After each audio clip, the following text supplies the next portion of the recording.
What's up, fight fans? We are back at it with another edition here at Round One Sports TV. I am always your host, Edwin, where the wall fights start.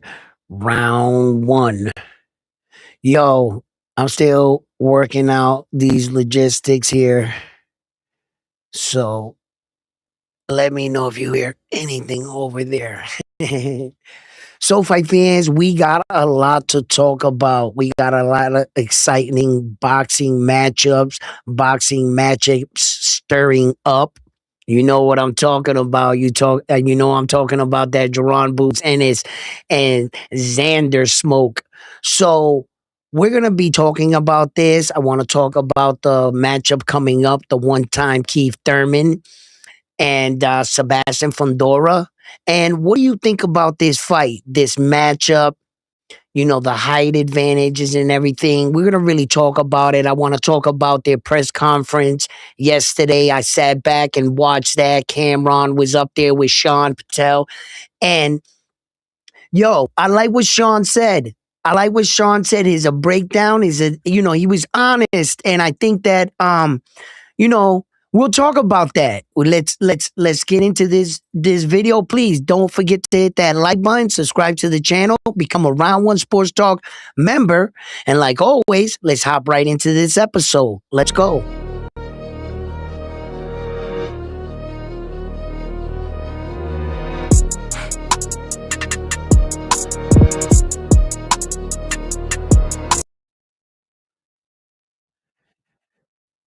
All right, all right. Hold on.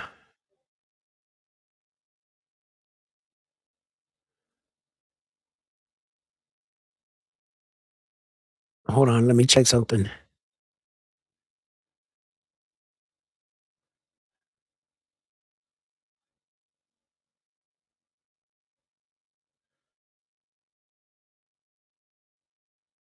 Man, none of the sound effects came through. All right, good to know. All right, well, thank you for tuning in at another edition here at Round One Sports TV. And let's talk boxing. Now, we have an interesting matchup ahead coming up this Saturday. It's going to be one time Keith Thurman and Sebastian Fundora. Now, I have broken down even a little video of like the tail of the tape. So, in fact, hold on. Let me just throw this up there for you. You know what I mean? Because your boy done went and did his thing today. Check it out. We talking about these guys right here.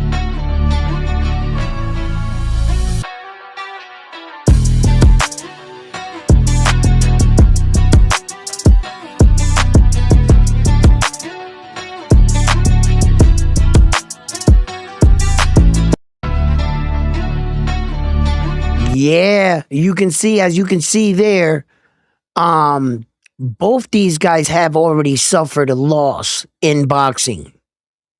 So, I don't think it's gonna become like like Keith Thurman was saying at the press conference, right? He was saying and he was alluding to the fact that at one time, once upon a time, Sebastian Fundora was brutally knocked out by Brian Mendoza. And in fact, I think that Brian Mendoza is fighting on the undercard to this fight right here. So he's saying one time Keith Thurman is saying that that's going to affect him on fight night. And he's saying that the knockout, he's going to relive it at some point in the fight. Keith Thurman is going to hit him with a shot and he's going to either gel up or he's going to shy away because of the fear of wanting to be stopped in his head. And Keith Thurman, he got all psychological up there. He was like, it's in the medulla oblongata, you know what I'm saying? Type shit. He didn't say like that, but Cameron did, right? And he was just saying that it would be not in his subconscious. It'll be, it'll not be in his conscious. It'll be in his subconscious mind, and it'll be lurking back there that he was stopped and knocked out at one time in his career. Now, whether or not he can land that shot, I'm not sure. Um, when they called out Sebastian Fundora, once again, I got to see them both up close. And Keith Thurman is taking these opportunities to size him up. Because I'm trying to tell you, I've shared this with you guys in my other videos that I said, where do you find sparring partners for this guy? Where does one-time Keith Thurman find sparring partners that are going to emulate Sebastian Fundora's movement? Where are you going to find these guys? Shit, and I said it, if you find guys like that, fuck that, sign them up. Sign them up. You know, it's going to be hard to train for such a difficult assignment. Keith Thurman is literally going to be encountering situations in this boxing match for the first time. When we talk about bringing attributes to a fight, you know, size advantage, being weight bullies, shit like that, you know, deplenishing a fighter. Bro, this is a problem. Remember in that movie, Lone Survivor, when the Navy SEALs were out there? Have you ever seen the movie? And they were all shot up, and one boy was panicking. He lost his fingers, and he was like, the Reds, they're so bright, right? That's real shit right there. And Mark Wahlberg, he sat against the rock, and he looked at his boys, and he said, yeah, this is a problem. That's a problem. That is a problem. Sebastian Fundora is a puzzle. There's not many fighters that are going to be, you know, when you fly guys in to train with, who did you get? Kareem Abdul-Jabbar? That's who you got? Who'd you get? You went out and get a basketball player that a kid can't box? That's not going to help you. It might help you in size, like, but you punishing on somebody that can't fight back like Sebastian, you're gonna convince yourself you could walk in there like that? That's not gonna work out for you. I went back and I watched a lot of Sebastian Fundora's highlights, and his ability to land big shots without a lot of wind-up, it doesn't look like a lot of torque. He doesn't have to pull back far. He can slap shot a shot, literally hit like this, pop, and from here to here, hit you with a big uppercut. I've seen him sit dudes down like that. It was like a pop shot. He went pop, boom. He doesn't have to wind up. I think because, you know, it has to do in his length, and all he really has to do is bend his knees. If you bend your knees and you punch upwards, that's when your punch is at its strongest. You know when they say sit down on your punches? And then Sebastian, right, his weight and size is distributed funny. You know how some people are top heavy, some people are bottom heavy. Tell me where Sebastian's weight is at. Tell me. Literally, if he sits down, it seems like he can just boom, boom, and just go with it. And they look hard. And I mean, them shots look hard. Oh, when he first sat down Lubin, and he hit Lubin with that uppercut, go watch that. Before Lubin suffered any of that massive face injury, it was real early. I remember Lubin's face was still together when he suffered his first knockdown. And Sebastian went like that. He went boom, boom, and sat him down. And that was just like the beginning of, but you know, Lubin did strike in that fight. Let me remind you that Sebastian, you can get to him.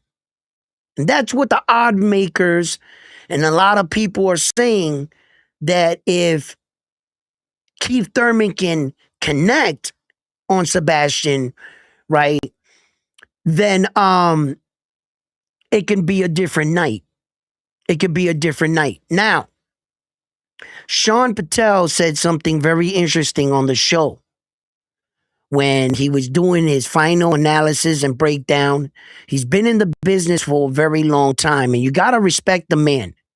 He interviewed both fighters, but when he picked Sebastian Fundora, not only to beat one-time Keith Thurman, but to stop him, he said, right? Look, guys, when these guys make their predictions, you shouldn't lash out. The boxers shouldn't lash out to them no more than Stephen A. Smith, right? And all these top analysts on ESPN say the Dallas Cowboys are going to beat the 49ers.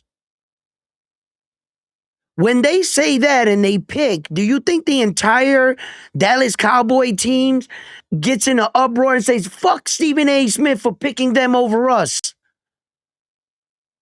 You know, they sometimes they look, they laugh, boom, boom, boom, but they understand the respect. It's just picking a side. These boxers want to take shit so personal. If Sean or somebody, you see how it is. That reporter, what's his name there? He said that he made that little article and sketch about Shakur Stevenson. And Shakur Stevenson took that personal as fuck. Mike Coppinger. He took that personal as hell. Shakur just let that roll. You know what the boxer's job is? Prove them dudes wrong. Make them guys a fan.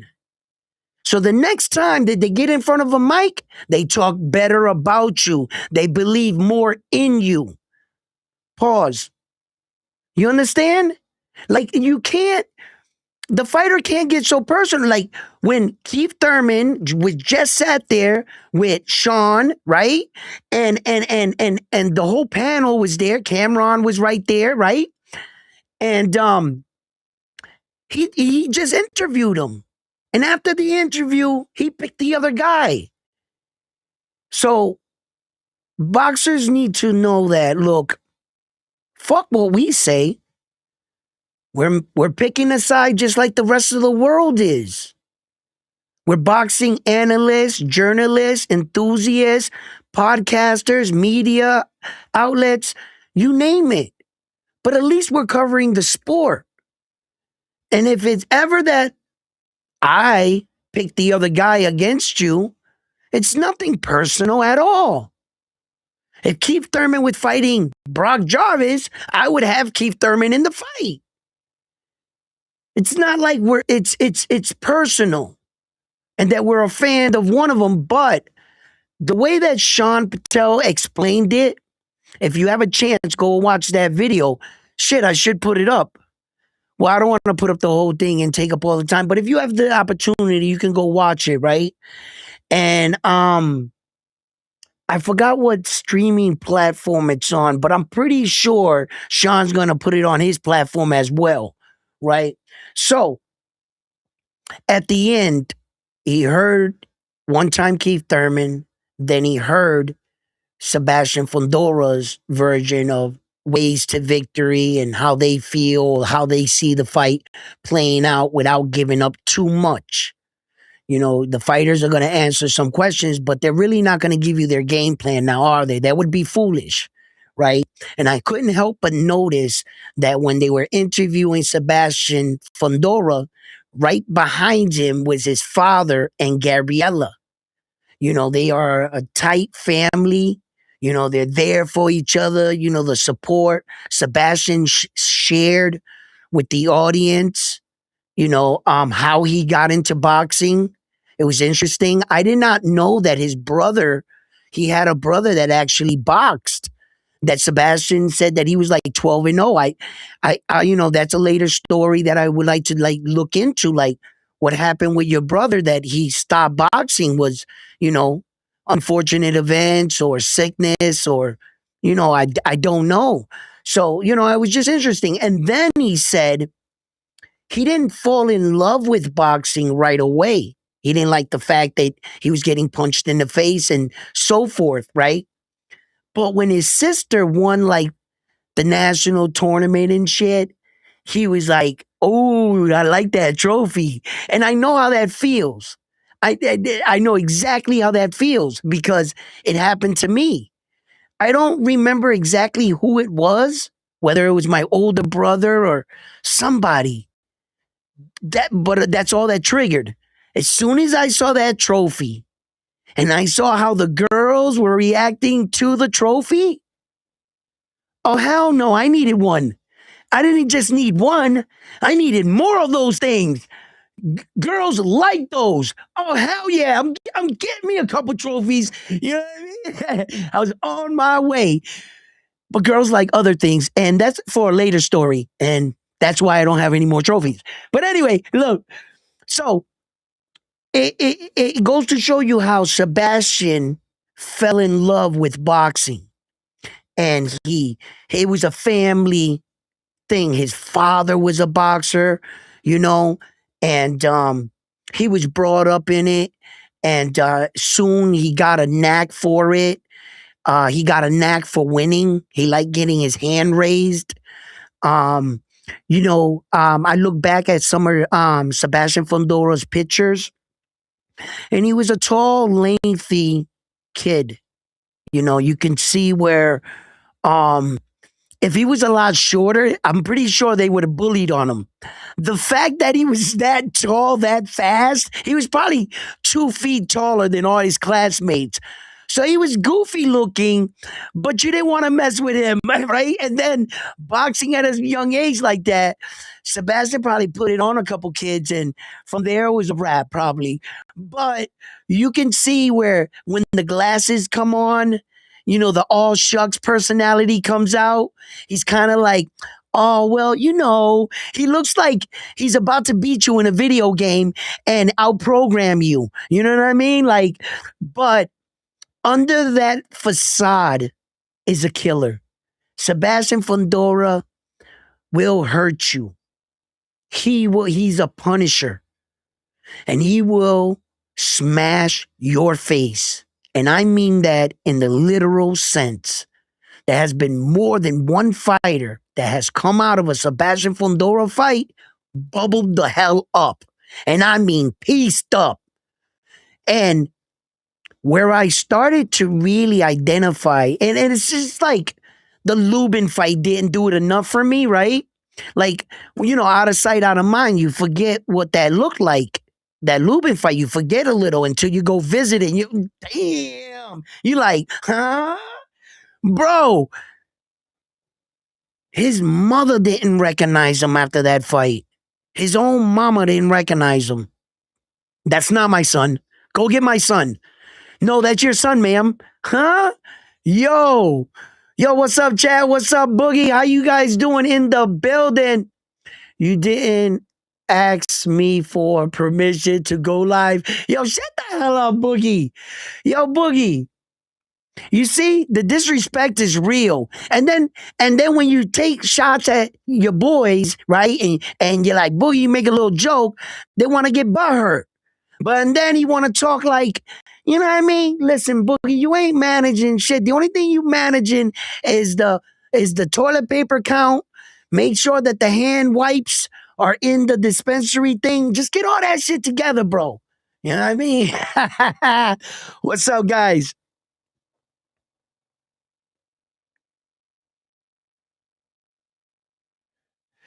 Jeremy, what's up? Thurman will expose Fundora.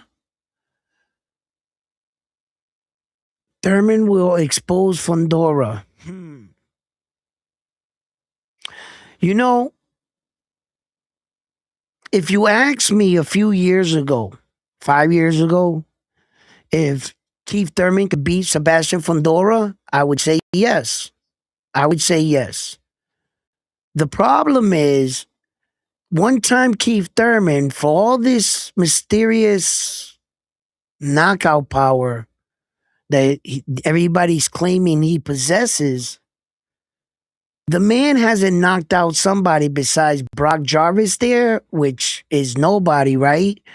Besides that dude, his last knockout was in 2015. You heard that correctly. 2015. Is this mic working? 2015. That's a decade. 10 years. 10 years of not knocking out the top echelon of fighters. We all know when you come into boxing, your knockouts are high for a reason because the competition is real and you can get to that jaw. Brock Jarvis was way out of one time Keith Thurman's league. It was so easy. It was so effortless. You seen how he did it? He set him up like an amateur. Brock fell for every setup. He hit him, boop, boop, boop, boop, walked him out. He even looked at Brock Jarvis like, yo, bro, like, you're not on my level. Like, it was just too easy of a work. But if you put a guy in front of him that's ranked in the top 10 or a world champion, and he did that too, now we're talking. But besides that Brock phony ass knockout that you knocked out a boys club champion, right? If we're talking reality, 2015 was his last knockout. 2015 was Keith Thurman's last knockout besides Brock Jarvis, right? Because we got that out the way.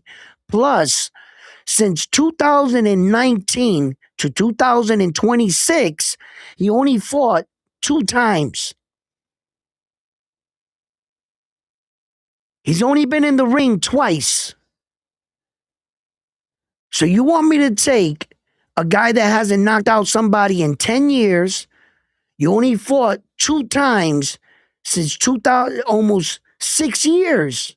In 6 years, you only fought 2 times. You want me to have faith? Talk about ring rust, right? Look, I know he's been in the gym preparing for this. You want to know what really helped Keith Thurman?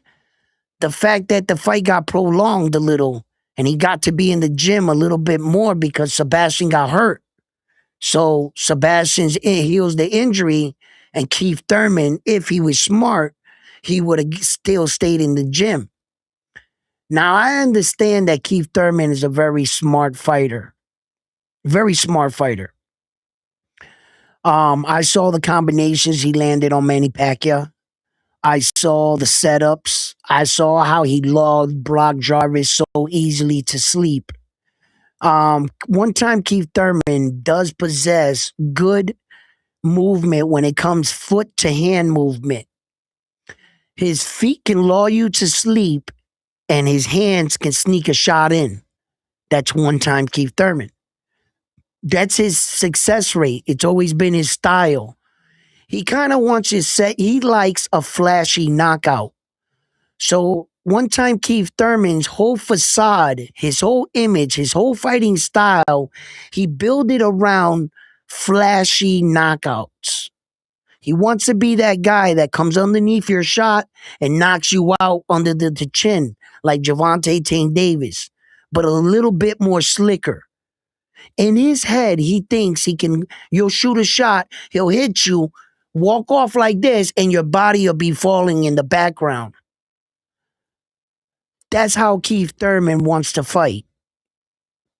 He wants to fight like he's performing and, he likes to be flashy. But the thing is, ironically, that he's been fighting so long like that, he can fight like that. And if Sebastian Fundora is not careful, one time Keith Thurman can sneak some shots in there. Whether or not Sebastian's chin holds up, because I got to admit, I also seen Sebastian Fundora get cracked, solid, boom. I've seen him get his nose broken, boom, and still come forward. I've seen him been in bloody rock'em sock'em fights. So you see, Sebastian Fundora's fortitude, the fact that if he's ever been battle tested, that's not a question here. That's not a question. Sebastian Fundora's a dog. He's a dog. He's gonna fight you. However you want to take this fight to him, he's gonna be there. He's gonna be right there on the front line with you like this. Let's go. Sebastian Fundora ain't playing around, bro. I'm gonna tell you something right now. What validated his strength and his punching power for me is when Tim Tszyu quit. When Tim Tszyu quit that fight, that told me everything. I said that man's brain must be rocking right now. Tim Tszyu's head, that he must have been like this. Oh no, I'm done, Dad. Like, yo, to quit in front of your country like that, like, what? You gotta go outside the next day. He made you say, Uncle, you threw in the towel. Like, no. He whooped your ass for, listen, what was it? Oh, fuck it. The seventh round. You only made it 7 rounds, man. Well, did he actually, in fact, did they, I forget.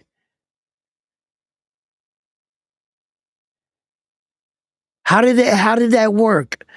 Because he entered the seventh round, did they count it? Did he actually stop him in the sixth? Because I know Tim Tszyu got dropped in the first, right? He got dropped in the first. Yo, I'm telling you, bro. My assessment on this fight, one time Keith Thurman and Sebastian Fundora, this is what I think is going to happen. The fight's going to start off. It's going to be good exchanges, and Keith Thurman is going to take his shots. I'm not sure if he'll be so successful in the first 1, 2, or 3 rounds. I think Sebastian Fundora will be on high alert, but he's going to be giving something back. If Sebastian Fundora is able to not fall for Sebastian Fundora's, setups or feints, and with that jab, he can really keep him at bay because Keith Thurman is going to need that first step to initiate a setup. Whatever way he chooses, he's going to have to come inside. If Sebastian keeps him on the outside with the 1-2, pop, pop, pop, pop, or doubles up on the jab, right? Keith Thurman's going to try to come up over the top. Sebastian's going to anticipate him and dip under it and hit him with a body shot. So I think that's going to play out for a little while, and Keith Thurman's going to have his moments, and it could be a little back and forth between round 4, 5, and 6. But after that, the accumulation of damage is going to start to show on one time Keith Thurman by that point. When we start to get into like rounds 7, 8, 9, that's going to be a real bad time for one time Keith Thurman. I think that those are going to be the round that Sebastian Fundora really starts to put the pain on Keith Thurman. And I think that he's going to finish one time Keith Thurman somewhere between 10, 11, and 12. I think he's going to be the first man to stop one time Keith Thurman. And that's my assessment on the fight. I got Sebastian Fundora in this fight. I think Sebastian Fundora is going to be too much for Keith Thurman. I think Sebastian's going to land a lot of big shots, and it's just going to come often and frequent. I think Sebastian Fundora throws a hell of a lot of punches, and I'm really starting to see that Flacco here can crack. He can really crack. So I could be wrong. This is boxing. Keith Thurman can shock the world, in my opinion. And it won't be a shock to you because you'll be having Keith Thurman in the fight. You'll be saying, I told you so, right? But that's why this is boxing. We cover the sport and it's real. I want to know what you guys have to say about this, and about like Do you really think that Keith Thurman is gonna like pull off this? I mean, real talk, guys. The athlete always thinks because at one point of he or she's life, they were able to perform at a real high level, right? Then they take off some time, a year, 18 months, and they come back. Up here, they think that they're the same fighter or the same player when they left. The problem is the body's not the same. When you put yourself through 10, 12 years of training, on and off training, but you were relatively always in shape, that means the engine, your body was in shock. It was in sports, professional sports shock. If you sit on your ass too long, your body's going to come out of shock. And the athlete doesn't understand why their body is not responding, because that was years and years of put on years of training, of conditioning. If you're not careful, you see, the fighter thinks that they can take off 18 months and they think they could come back and train for 4 months and they're right back where they left off. What they don't understand is the body records it. If you took 18 months off, in order to get back there, you would have to do 18 months of training. The athlete doesn't understand you can't cheat. They think they're still performing at a high level because they once were there. AAB, Adrian Broner, didn't understand why when he started taking time off, he wasn't absorbing punches the same. He wasn't performing. He couldn't understand. And it was because he thought if he took 2 years off, he can train for 3 months and he would be back in prime shape. No, the only thing you're probably in shape, but you're not in your best shape. No, you're not. If you took 18 or 2 years off, guess what, buddy? It's going to take you 2 years to get back to the point where you were once off. There's no shortcuts. That's why Kobe Bryant and the top athletes, the Tom Brady's of the world, they never stopped training. The Floyds, they were the guys that understood that concept. Kobe Bryant said it best in that interview.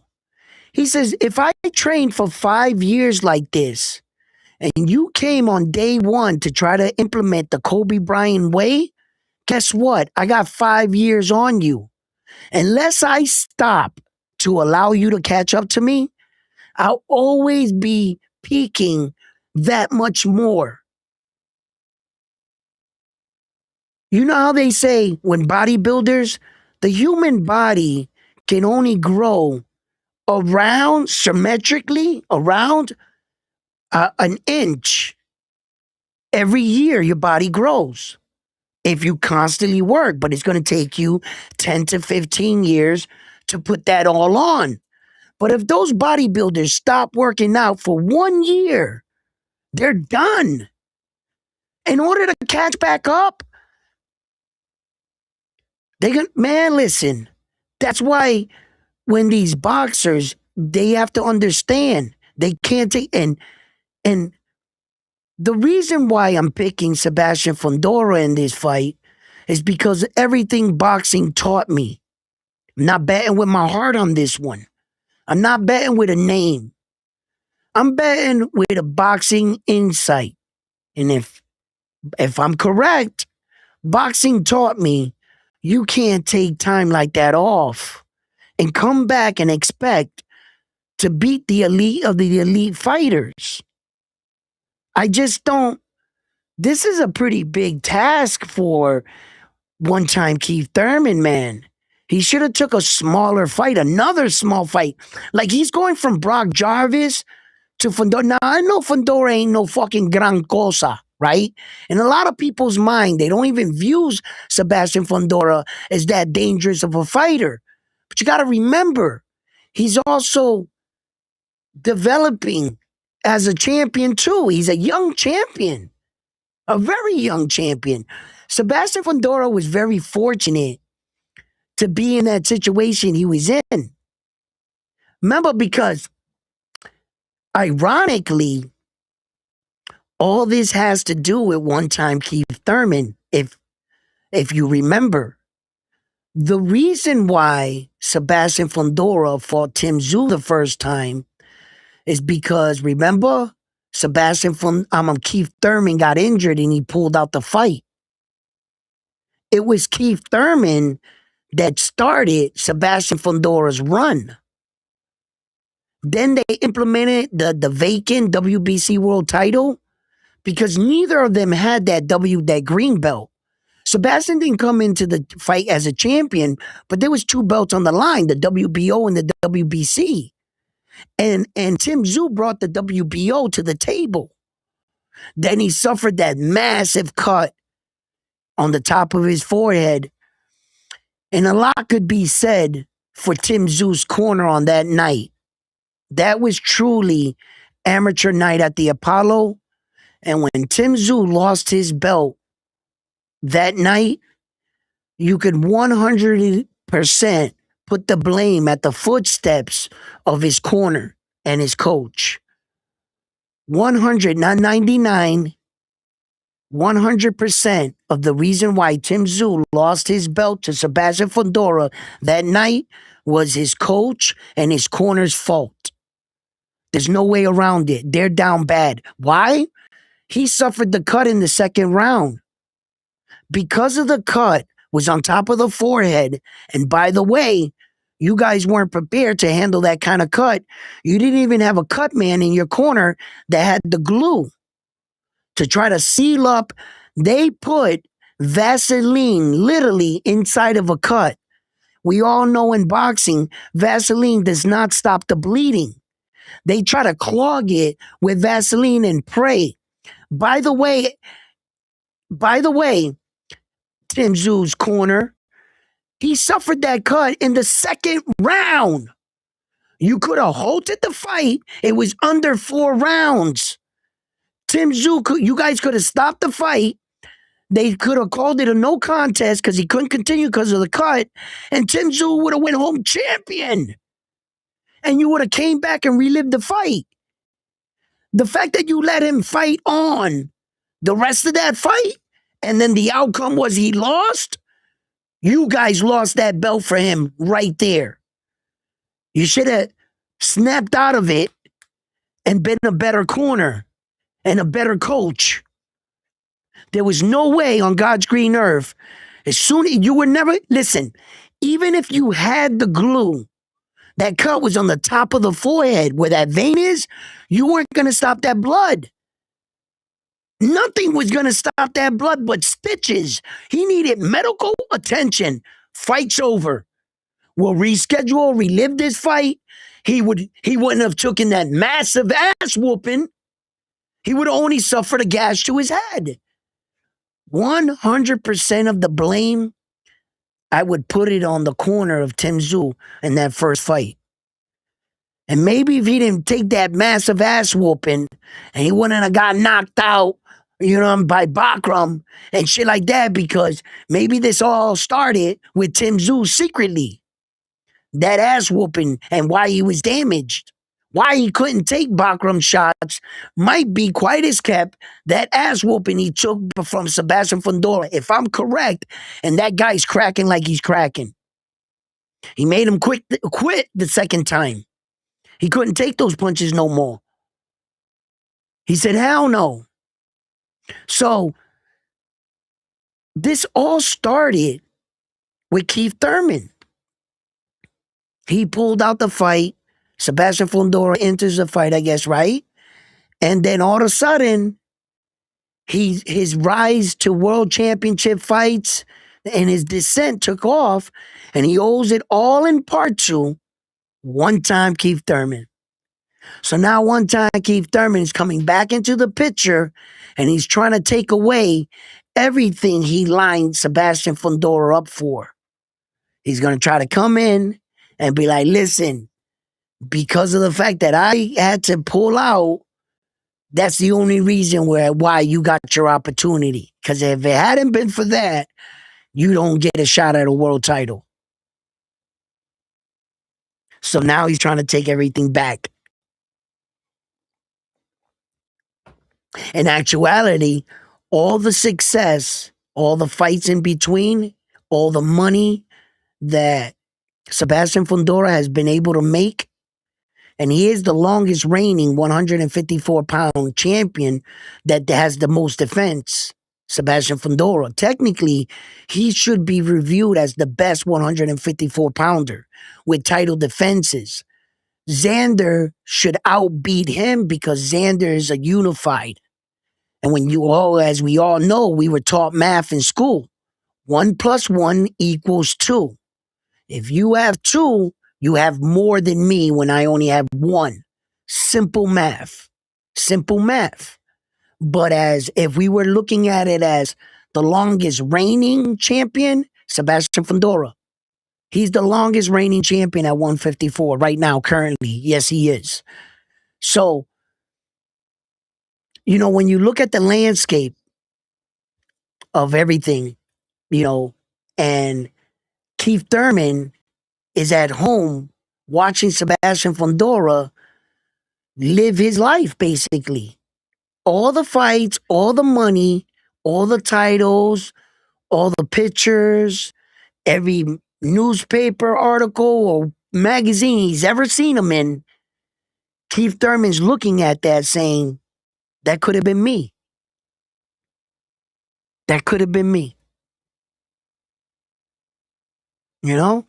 And then, how one time Keith Thurman's relationship with the WBO is. It's, I'm not sure if he meant all that shit talking he said about the WBO, and that's why the WBO wouldn't sanction the fight against him and Tim Tszyu, and they wanted to sanction it at one. They said you guys can fight at 155, not 154, because they weren't putting their belt, because they weren't going along with one time Keith Thurman's antics, and one time Keith Thurman launched this campaign about belts ain't shit, and that there's only 3 real belts in boxing, and we all know this, or in the 4th, the ring, but a WBO is never officially a world title, and all this, and he went on and on and on about it, and I was like, damn, one time. So he has had some real interesting moments in boxing, and sometimes some of the things you say will come back to bite you and to haunt you, to do business with some of these organizations in the future for next time. And what if one time Keith Thurman wins? Are we in better hands than Sebastian Fundora?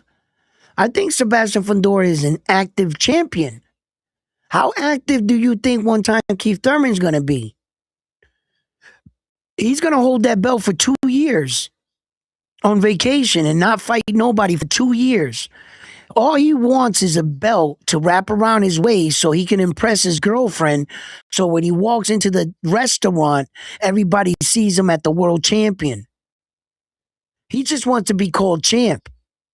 Keith Thurman. I'm not sure if he's prepared to defend that belt. 37 years old. He's fairly young. A lot of guys say over 35 in boxing is old for boxing. But in reality, as in lifespan, he's still young. 37 is still young.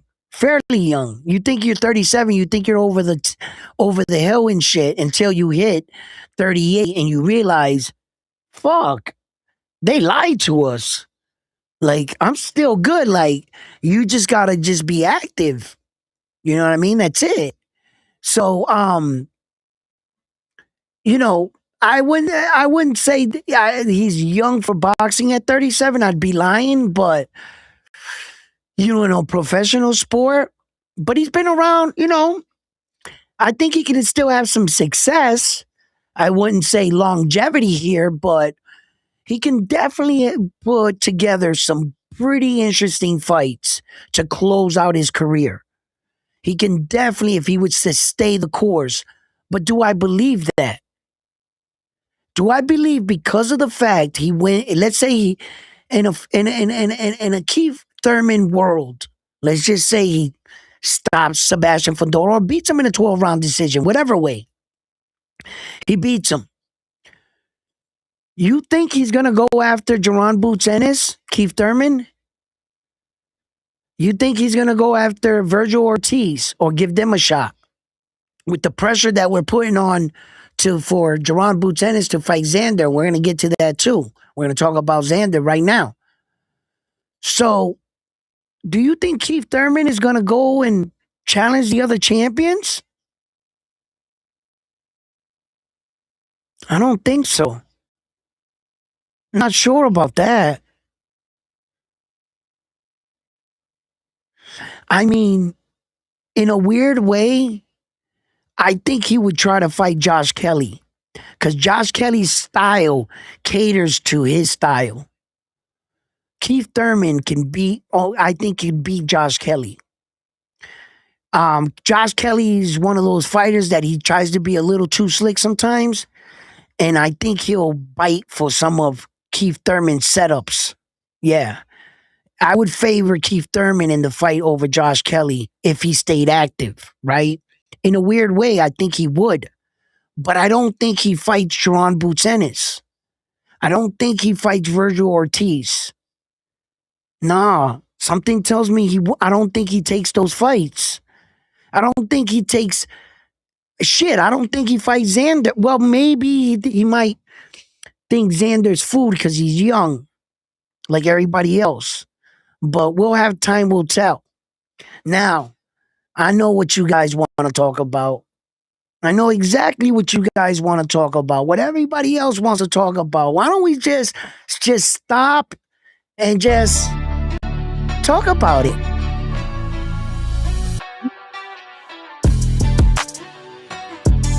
Come on now.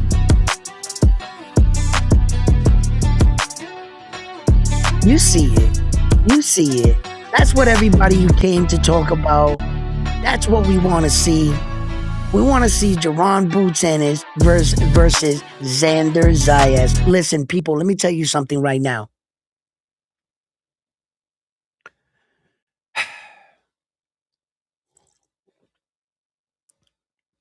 This is a tough fight for me.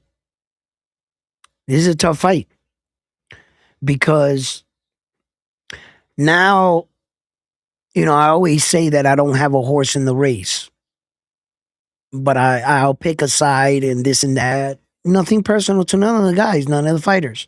But this one's tough because Jaron Boots Ennis, I'm an American. He's one of my fighters. But when it comes to Puerto Rico, that is my fighter. I try to keep my heart out of the equation, my pride.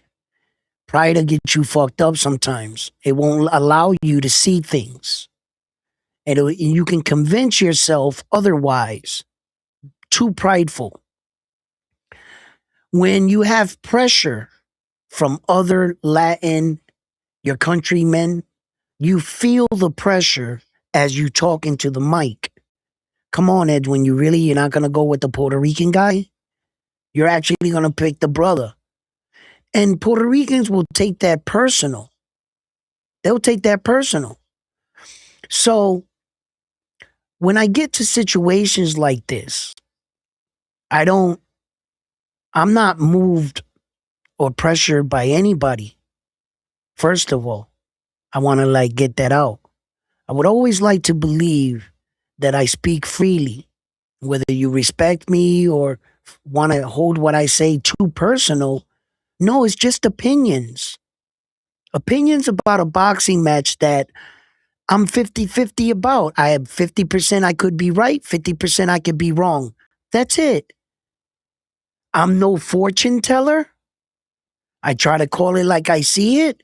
And like I say, if I picked every boxing match correctly, brother, I would not be here right now. I'd be in Vegas making a whole bunch of bets until I just raked in the millions.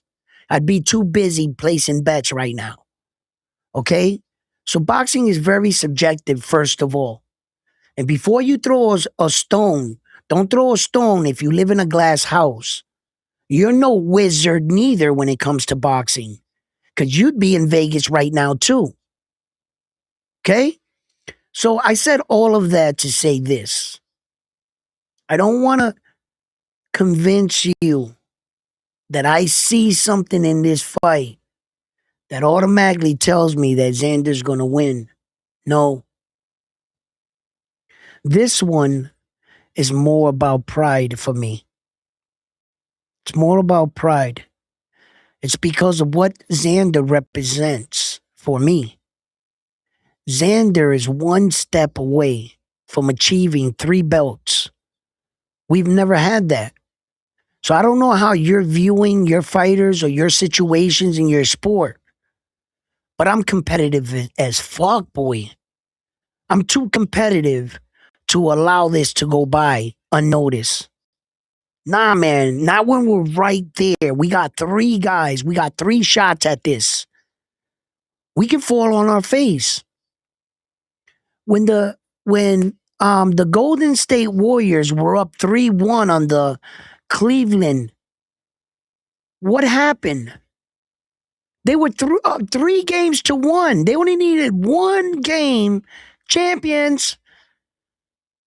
Cleveland came back and won the fucking ring. Can you believe that? You know,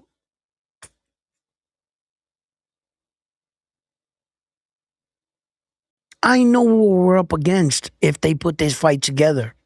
I'm no fool. I know exactly who fucking Jerome Busenis is and the threat that he opposes. Now, a lot of people have talked about like Jerron Butenis and Xander's. Oh man, I even forgot about this, man. Why didn't I do this? Why? See, Boogie didn't remind me. That's why I want him fired. Because I should have put up my little advertisement here as we was talking about Sebastian Fundora one time, Keith Thurman, because we gonna put up the boots and we gonna put up the Xander one right here. See, that's why Boogie's fired. He's fired. He's off the team. He's fired. Listen, I gotta catch up to your chats. What's up? Look, you know what I'm gonna do? You guys know me, man. I like to carry the show, baby. So I'm gonna throw y'all chats up on the side here.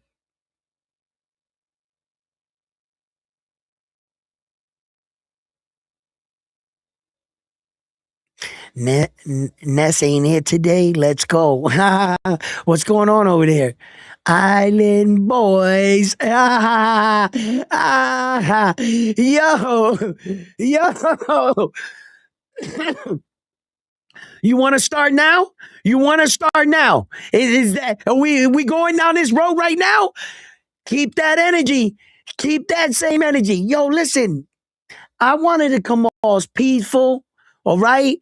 And you're gonna start making jokes. It's too early for them goddamn jokes, you know what I'm saying? Listen. Oh my goodness. Hold up. Can I move this? But over here. Let me see. Hold on. I got some options here. Ooh. So you can move that like that, but now I can put like a medium version of it. Ooh, ooh. What does this do? What does this do? Huh? Wait. Then we would have to make that a lot larger, like that.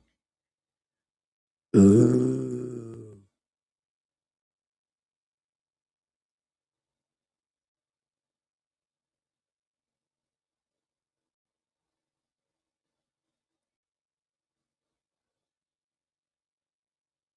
All right.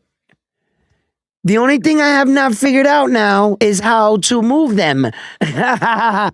Yo, what's up, guys?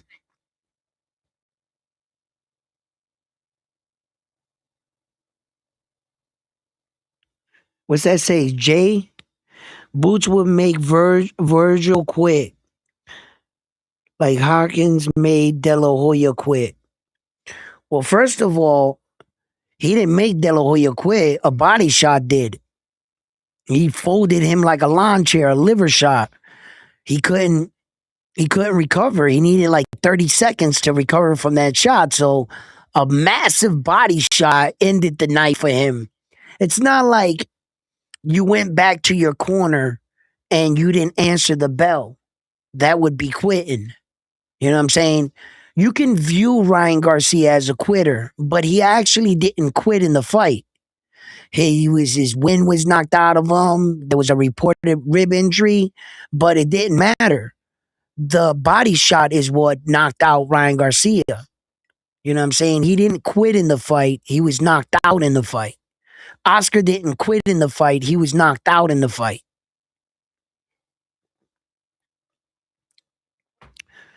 So Mexico down bad boogie. Oh no.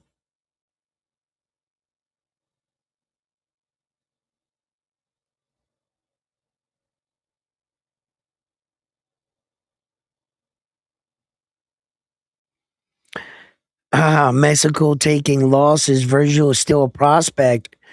Damn. Okay, Ryan, we heard we uh who did Tito go out with? Hopkins? Yeah, Tito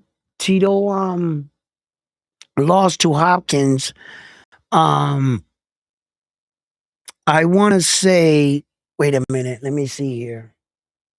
I think that was at 154 pounds, that fight, right? When he fought Hopkins. See, Tito didn't belong up there. He was all blimped up and shit. Is that he kicked so many people's ass down in his natural weight division that nobody was gonna beat Felix Trinidad down there. He had like 19 title defenses at like 147. He was a monster. And you couldn't fuck with young Tito. Tito lost finally in his career to Bernard when they entered that series to unify all the titles type shit. And then he went and fought Oscar and then knocked out Oscar. But Tito, he didn't really belong there. Just coming off his couch, getting a stupid paycheck. What was his record? Felix Trinidad's record when he went into that fight. Didn't he have like 35 plus fights? He was well into his career, right? Let's see here.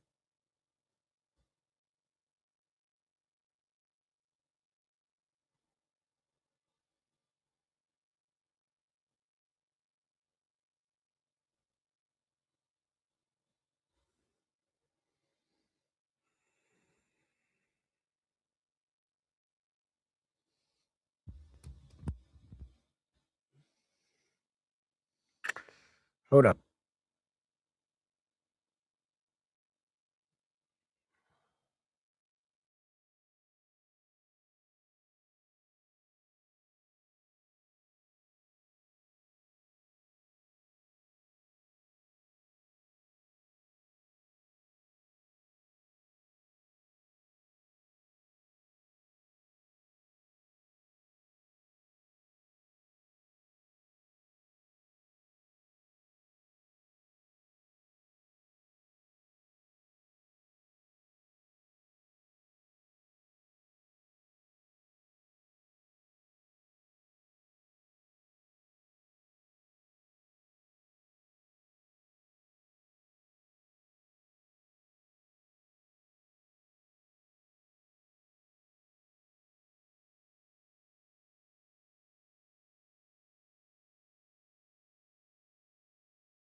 It won't tell me how old he was.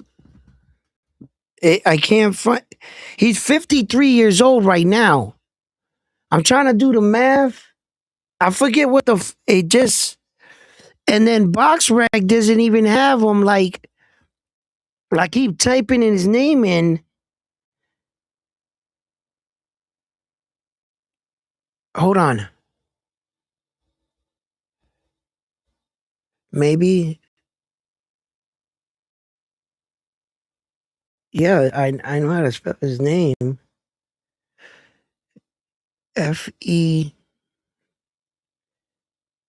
Felix. Yeah, it's not giving me anything.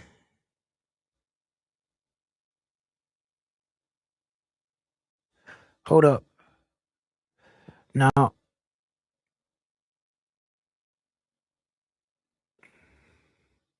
maybe, hold up.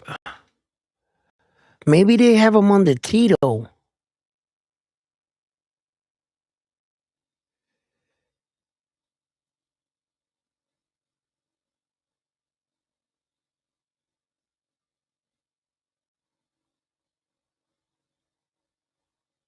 His full name is Felix Juan Trinidad Garcia. Trinidad. Yeah, I don't know what his fucking what age he was, but I know it was late when he got dropped by Bernard already. He never lost in his real weight division. I know he had like some outrageous amount world title fights. He had like a outrageous amount of consecutive world title fights. Felix Trinidad. Um, but I for some reason today I don't know they did a lot of upgrades in here. This box rec shit, and I guess they trying to like show off or whatever with the rest of the platforms. But obviously,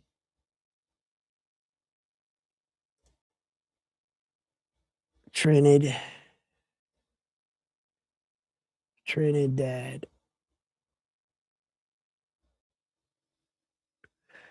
Yeah, it's not coming up.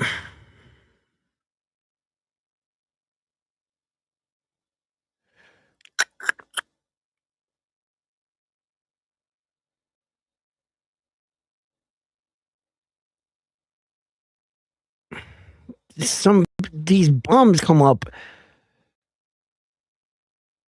Oh, here he is. I got him. I got it right here. Okay, check it out. We're gonna go here. I want you guys to see this with me. I want you guys to watch this for me. This is for my Mexican fans. It's for my Mexican fans because my man want to talk shit about a legend. So we're gonna do this together. You know what happens when you talk shit about a legend. You know what I mean? We gotta see what's up. So here's your boy right here. He ended his career 42 fights, 35 big weights by knockouts, 3 losses. He was stopped 1 time. That is a phenomenal record. That is good. Yo, Tito is tall for a Puerto Rican, right? 5'11". He wasn't a little dude. Like he was a little tall flaco. Look at him. Looks just like Sabria Matias, right? One of them dark Puerto Ricans. You know what I'm saying? You know whose side he favored? Theo Moreno's side. You know what I'm saying? 72-inch arm reach. Dope. Now let's check this out. It's gonna be cool to look at his resume because Tito's resume 1, 2, 3, 4. That's it. No, just 3. 1, 2, 3, 3, 4 round fights, bro. He started fast, 8, 6, and then he just sped up. Ooh, he was fast. Then he got the IBF right here. Damn, bro. He came into that fight 34-3. He fought him at 34-3, right? What was Tito's record when he fought Tito? Okay, let's look. Let's look for Tito's name. Felix Trinidad's name. Right here. Felix Trinidad came into that fight 19-0. See it? He came into that fight 19-0 when he fought him. So from that moment on, Felix Trinidad wins the world title, right? Damn. brought me all the way back up here. Check it out. Let's count them. So, all right, here he goes. He goes one, two, at 147. Mind the way, two. All right, let's start over at 147 because this is where he wins the world title for the 147. One, two, three, four, five, six, seven, 8, 9, 10, 11. Then he goes to 153. He tries to like a new way to like acclimate it because I guess they were talking in talks from him to moving up. Then he comes back down and he continues to defend his belt. What were we 11, 12, 13, 14, then he 15, 16, he gets the WBC from beating the one and only undefeated fighter in Oscar De La Hoya, which Felix Trinidad gave the Mexican fighter, in fact, his first loss. Why don't you take that right there and rub it on your chest? All right? You know what I'm saying? Because we're giving you your first O. All right. And I don't want to hear how you ran the last 3 rounds. That was your fault. Anyway, continue. Mexico is down bad. Anyway, see, I don't start this, but I'm going to finish it today. You know what I'm saying? I don't start this shit. You want to take jabs and shit? We can take jabs. Hey, let's check it out. Where were we? Because we were on just a phenomenal title run. Okay, that's where we were. Okay, now he goes after this because, you know, obviously he's bored because he's already beating up on the Mexican here at 147. So he jumps back up to 153 to, you know, see what else is going on because he's beating gold medalists, undefeated Mexican champions like it's going out of style, right? So dominant. I'm going to add a little, I'm adding a little bullshit on top of it, but that's okay. You know, I'm within my boxing right. So back to adding bullshit. So he was wiping him down. I mean, viciously, right? It was talk about Floyd Mayweather and Tudo Gotti. That was nothing compared to what Felix Trinidad did to Oscar De La Hoya. All cap, but I'm going there because of the chat. You know what I'm saying? I'm going there. Okay, I'm going to the next level because of my boy here. You know what I'm saying? Right here. Quickly moving on to another Mexican legend, but cannot bypass the situation. Anyway, right? So, as you can see, then he fights Fernando Vargas at 154 for the IBS Super Welterweight title. William Joppy. Yo, when he knocked out William Joppy, I thought William Joppy was going to fight him a lot better. Remember when Joppy came in? He had like them American trunks. He had like the red, white, and blue on and shit. Yo, he knocked that man out viciously. Felix Trinidad, ooh, boy, listen. But and then he ended up losing to Bernal Hopkins at 157. At 157, look, he's up there almost 160 pounds. He entered the fight almost 160. What the fuck is he doing up there at 160? He's a 147 pounder. You know what I'm saying? And he fought Bernal Hopkins up there. He was way over his weight limit, Felix, by that time. He's and then look at like his last, he lost to Roy Jones at 170. Like, gimme fights. Like, these were all like gimme fights. We already knew no one could fuck with him at 147. Nobody. And if Bernal Hopkins had went down to 147 and fought that Felix Trinidad, he would have got knocked the fuck out. You had to blow him up and fight in age. And at what age did he fight him again? Hold up, Bernal Hopkins. So Felix Trinidad, he ends his record 55-32 with 8 losses, and he got knocked out one time. Remember when he fell out the ring? He got stopped, right? And he's 6'1". Bernal Hopkins is a big dude, bro. This ain't no little dude, all right? So when he fought Felix Trinidad, let's go down Bernal Hopkins' prestigious fucking resume. And that was early. Remember when he suffered that loss? That was early in his career when he fought Roy Jones. But now Hopkins, he's got a fucking resume for you. These guys, they're, you'll never see these kind of resumes again. I don't think so. Anyway, Felix Trinidad was 40 and 0. He was 40 and 0 when he fucking fought Benel Hopkins. 40 and 0, bro. He was way at the end of his career. Man.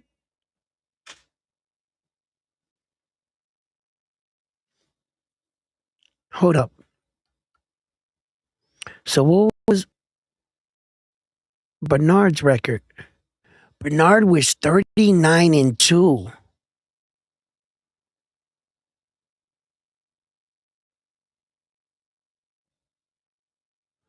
Benel Hopkins, man, I'm going to tell you something right now about the executioner.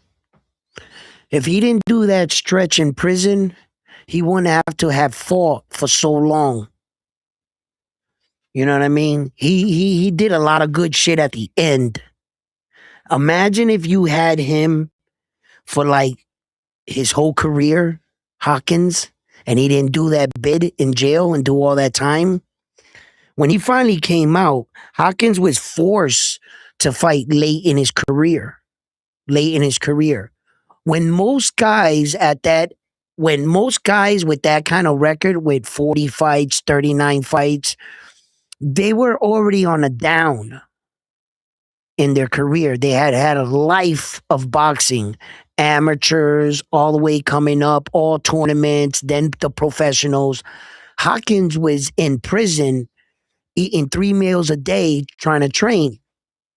He didn't have that extensive boxing life, but he was very, very skilled and he understood fighting at a real high level, Hopkins. So when he got out, he was always playing catch up. And the star status that he desperately was always going after is kind of like Amanda Serrano's situation, where they found star status late in their career. They were already older, and Hopkins could have been that guy, man. He could have been that champion that had a real good boxing career. If he started at a good age, he probably would have accomplished a lot more. He's one fighter, the what if Hopkins. He's like the what if for me, because look how good he was. And his understanding, when he picked apart Felix Trinidad, he made it look simple. Felix was puzzled in that ring again. As a matter of fact, I was at that fight live. I was in attendance to the Felix Trinidad fight and Benel Hopkins. I was there. And I watched the fight. I watched it better. Once I got home and I watched it on TV, I started to understand what took place. Meanwhile, you're sitting there as a fan just frustrated as fuck because Felix didn't give us that many rounds to wave our flag. Every time we thought we were going to wave our flag, we had to put it away because Benel Hopkins kept pouring it on like, boop, boop, boop. And we was like, man, this ain't looking good. The car ride back home was messed up. You know what I'm saying? And Benel Hopkins' understanding about fighting, what he was doing to Tito, his IQ was better. And Tito always had to set up with that front foot. He would always step down, hop on it, hop back. And he didn't know that Hopkins was timing him. Felix couldn't figure it out. Why? And Hopkins saw that in film study and he exposed it in Felix. Yeah, I've always wondered if, Felix's dad as a coach, I wouldn't say he was bad. I mean, how could you say their success was bad? They were fucking winners. They never lost. So up until that point, you know? So how could you say that, but just to have like a second eye to try to implement a little bit more of the American style footwork to Tito, what would Felix Trinidad have been? You put American footwork on Felix Trinidad, the way he was so top, like the top, I'm not worried about it. That left check hook is a monster. That left check hook that Felix Trinidad had, you become a champion with a left check hook like that, and he did for a very long time. And so it was nothing about his top part. You can get to him. He's going to take punches. He's been dropped a lot of times, but that monster gets up and it's over. So, but you know, I would have liked to see Tito with smarter feet. He always just had that, but now Hopkins was like he does that in every fight, and he concentrate on Tito's rhythm. That's what he did, and then that helped set up the up game. He really disrupted Felix Trinidad in that ring. Bernal Hopkins. It was a masterclass performance, man. It was fucking. He beat him. He beat him.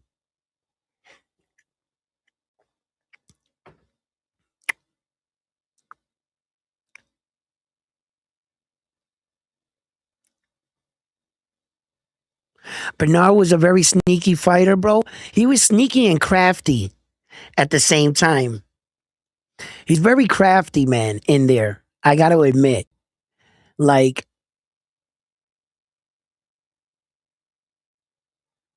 yeah, he was good. He was good on his punches, on his delivery. When he needed to be dirty in there, the executioner was very rough. In the beginning of his career, he didn't have youth on his side. So, um, the executioner would do like tactics, like the pull punch tactic. He would pull your hand and hit you with a big shot. He would dig his elbow on the side of you if you try to like go underneath him and shit. He would rough you up. He was a bit of a bully in the ring. He would take the good, skilled boxers. He learned his lesson very young in boxing, Bernard, when he lost to Roy Jones. Roy Jones Jr. outsmarted Bernal Hopkins. He couldn't use the rough tactics, nothing. Roy Jones nullified him. Bernal Hopkins actually thought he could outbox Roy Jones, and that's where he went wrong. He went wrong. The second time it is, the fight, it is what it is, but he learned a very valuable lesson there. Had he been a little bit more rough tactic with Roy Jones, maybe. I mean, he tried it, but it really didn't work for him. Roy Jones had a different kind of style, and I don't think we all knew that Roy Jones was going to be who he was. Roy Jones was a freak of nature. Like, there's no guys that can move like that size, that fast. The way Roy Jones, he was something else, man. He was hitting dudes from the length that he would cover was the distance on that shot when he would lunge. It was ridiculous. Um, People thought they knew what he was going to do. Listen, how dominant of a boxer Roy Jones is speaks to fighters like James Toney. James Toney is one of the most skilled boxers I have ever seen. James Toney. He just wasn't disciplined enough. And he didn't stay focused, and he fluctuated around weights. James Toney a lot. But the skinny version of James Toney, that motherfucker, man, talk about slick. When James Toney was on his game, I know later he still went on and won some pretty big fights, and he lost some fights he maybe shouldn't have lost. But one fight in particular sticks out where it was probably the only night or the only fight I can remember that James Toney actually looked outclassed and lost in was the Roy Jones fight. That's how good Roy Jones was. Because I tell you, I shit you not, James Toney would make you look stupid in there. His delivery, his setups, his feints. Yo, when I'm saying nothing worked on Roy Jones, I mean nothing worked. He shut him down so bad. He literally made it look like he didn't belong in the ring. He wasn't on Roy Jones's level. It was really bad. I don't know if you guys, if I'm really showing my age here, if you guys ever seen that fight or whatever. Most of you, I'm pretty sure most of you have. Y'all around my age.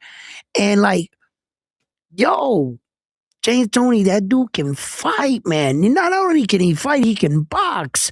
He's a very smart, crafty fighter. James Toney, man. Yo, he was able to move up all the way up there in the heavyweights up there and fight. But when you go see him, when you see him where he's skinnier and his head's a lot bigger, he hasn't caught up to his head, right? That version of James Toney, he was nasty. When I'm talking about nasty, like he just didn't. I think he just thought he was too good, and maybe it got to him. Less training, I don't know, but if that guy had somebody to like get in shape, you know what I'm saying? Like stay focused in the gym and like whip him in shape all the time. That dude would have, he had an amazing career anyway. An amazing career. But regardless, but I just think he would have been a better version of himself had he stayed like really, really, really, locked in. Resendiz got what? Got slept. What's going on? Munguia's getting slept by someone with 4 knockouts. Oh, this is bad. It has gone down in the chat and I'm not even noticing. What's going on? Yo, let's get these likes up. Let's get these chats going. Unbelievable. Zepeda or Roach Boogie? Fundora got slept. Resendiz got what? Slept. Munguia's getting slept by someone with 4 knockouts. He has the worst names.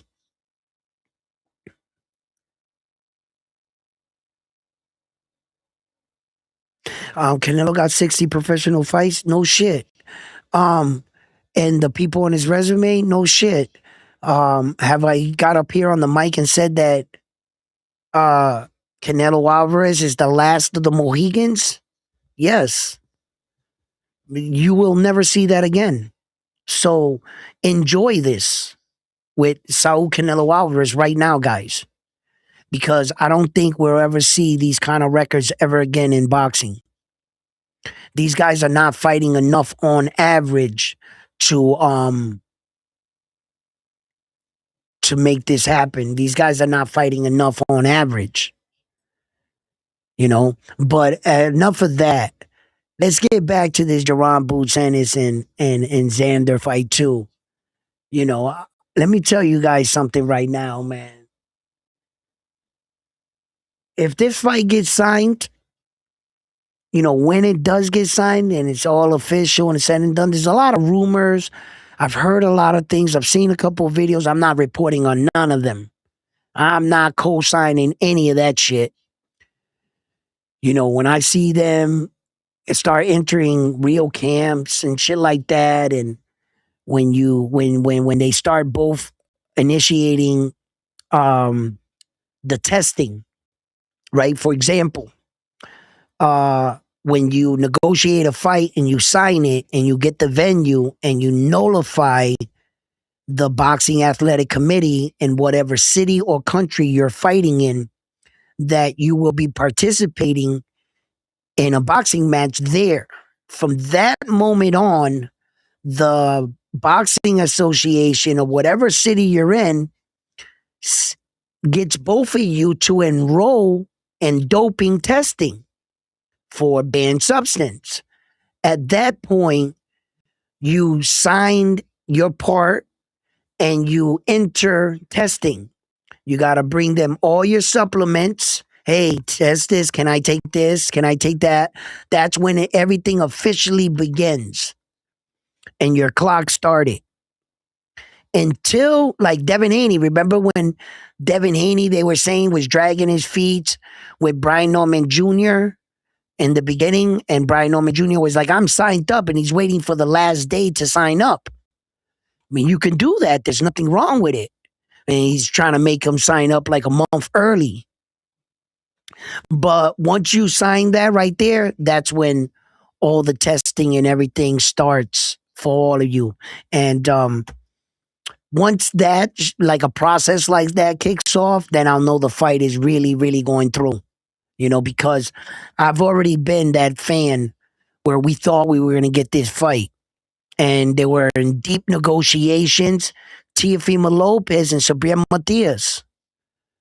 We even had a number, $4 million. That's the offer. Blah, blah, blah. This fight looked like it was going to happen. The fight was being announced that was the direction. And what happened? So all this announcing shit, but once they officially, both guys, go into fighting camp and submitted that, that's when shit gets real, right? Because now you're entering the testing. Nope, this is a fight. This ain't no rumors. Because I don't have the privilege to be behind the scenes, you know, and that unless Bob Arum came out tomorrow himself and made the announcement, that's official then, you know. But other than that, you know, I'm just waiting to see what happens with that. But yeah.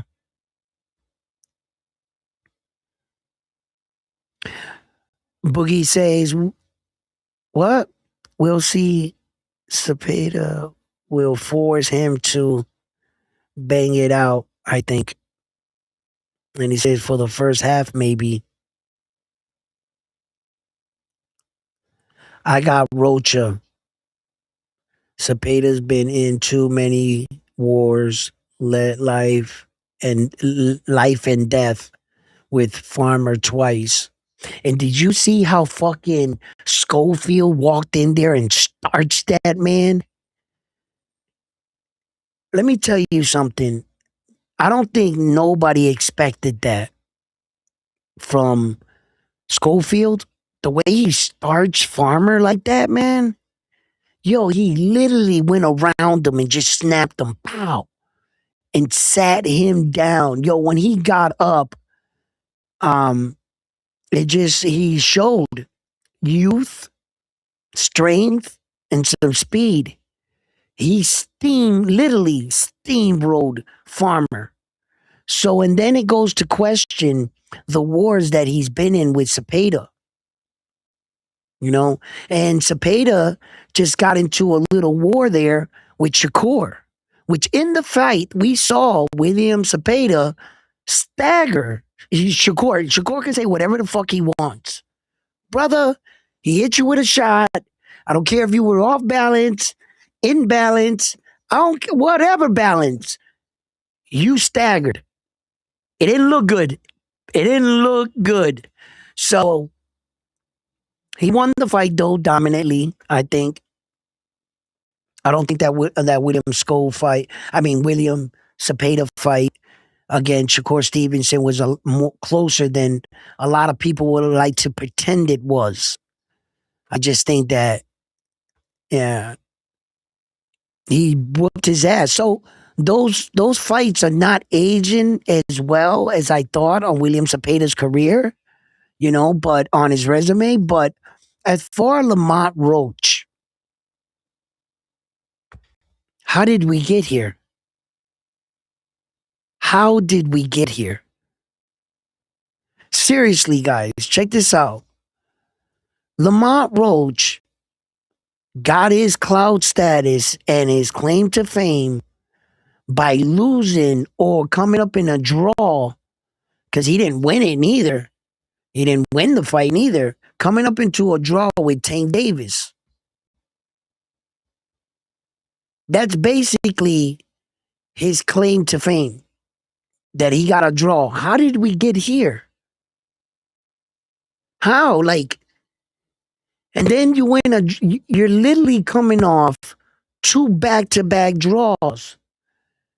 Lamont Roach is literally Mario Barrio.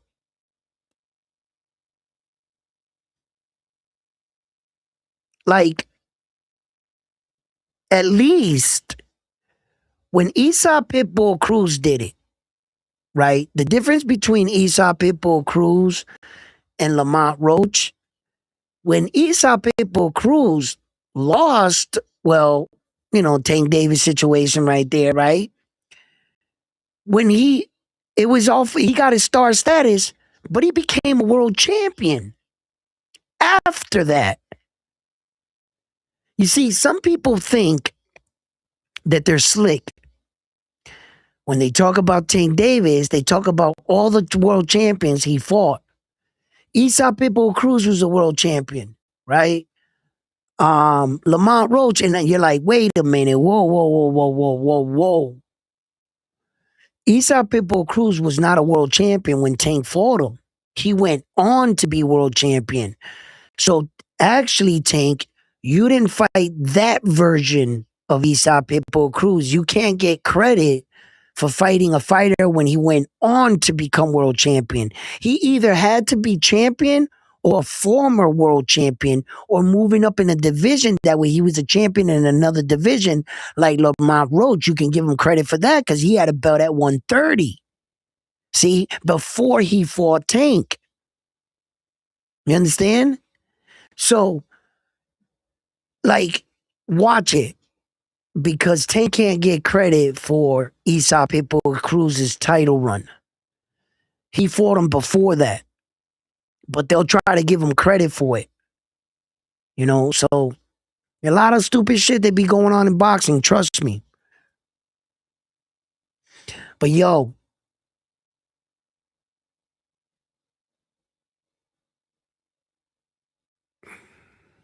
he has Panda as a head coach and only teaches one style, no defense.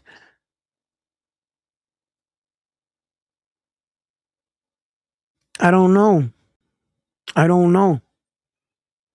The Mexican style of lately has been changing, has been evolving through the course of the years. And Mexican American fighters have been the ones that have been showcasing that. I talked about the ripple effect in Mexican boxing and how the death of one man really altered the perception of Mexican boxing. Yes, it did. Because Salvador Sanchez died and he wasn't the Mexican legend he should have lived out his life to be, the Mexicans adapted Julio Cesar Chavez's style of fighting. And because Julio Cesar Chavez was so successful at that style, the younger Mexicans wanted to mirror themselves after him. So the ripple effect of Salvador Sanchez actually dying altered Mexican boxing, if you ask me. That is my opinion. And now the American Mexican is changing that. They're not willing to go in and rock and sock and robot with the old Mexican way. They're more on the line of being elusive, movers, punchers, counter punchers, like the Bam Bam Rodriguez's and the Virgil Ortiz's of the world, and the David the Monster Benavides. They're not willing to do that old Mexican style. They're evolving. Some fight fans are stubborn. They don't want to evolve, so they don't want to accept these fighters. They'll call them names. They'll say they're trying to imitate the American style to try to discredit them. When in fact, they're being at a different era of Mexican boxing. If it's successful, Can you argue against it? Look at Bam Bam Rodriguez. Doesn't he have 3 belts right now? He has 3 belts. But yet, now it's a debate about his style. And I think that a lot of young Mexican fighters should look up to fighters like Bam Bam Rodriguez and emulate that style.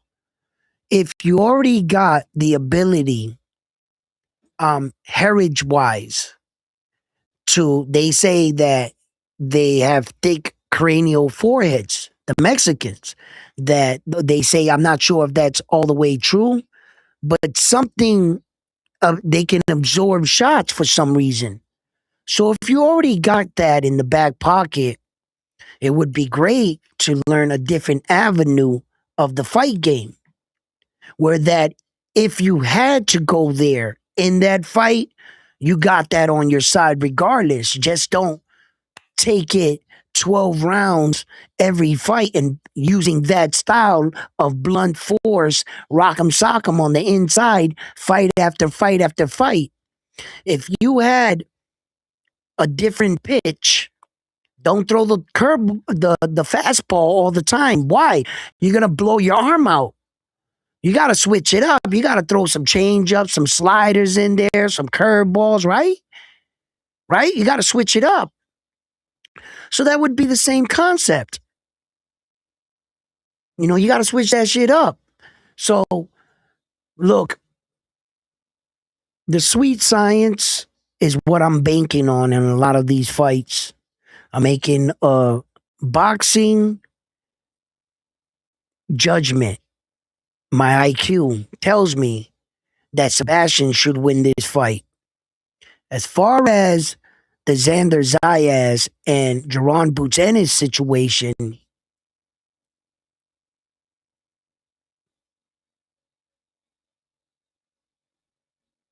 second guessing yourself or doubting yourself or fear will render you silent. It would always keep you where you were at.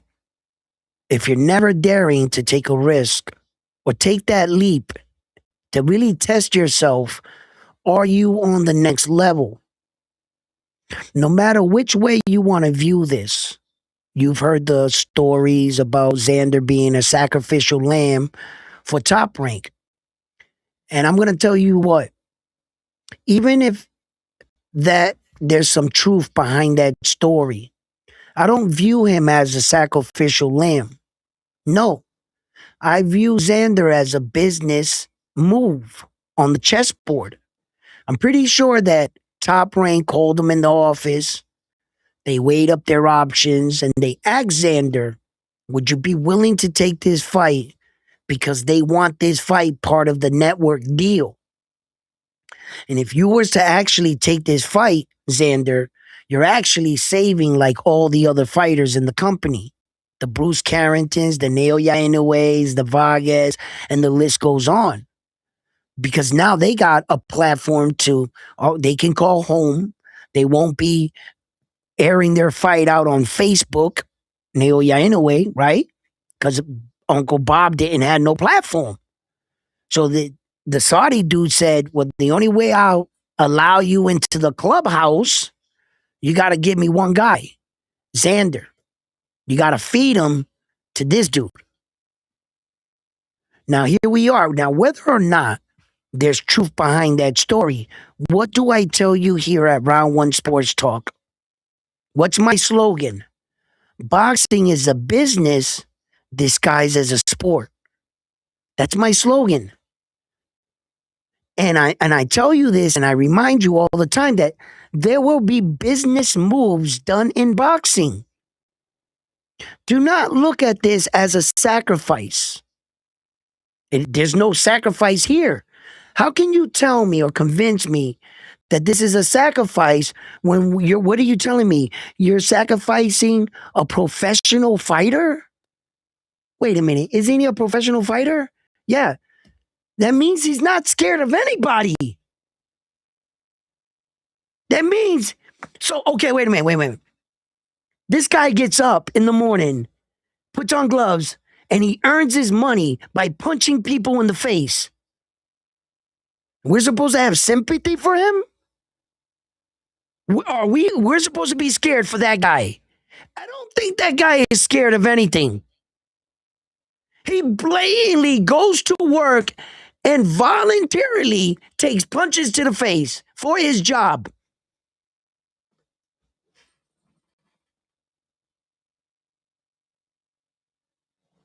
That would be like the equivalent of walking up to a murderer and you tell him, hey, I know you killed 4 people. I found your tapes. And if you don't give me $10,000, I'm going to the cops. Think about it. It would sound like you just blackmailed a murderer. And you wonder why you're being killed right now. You wonder why in the next 10 seconds you're running screaming for your life. Did you really think you were going to get away? This guy's a murderer. You really went to him with the blackmail?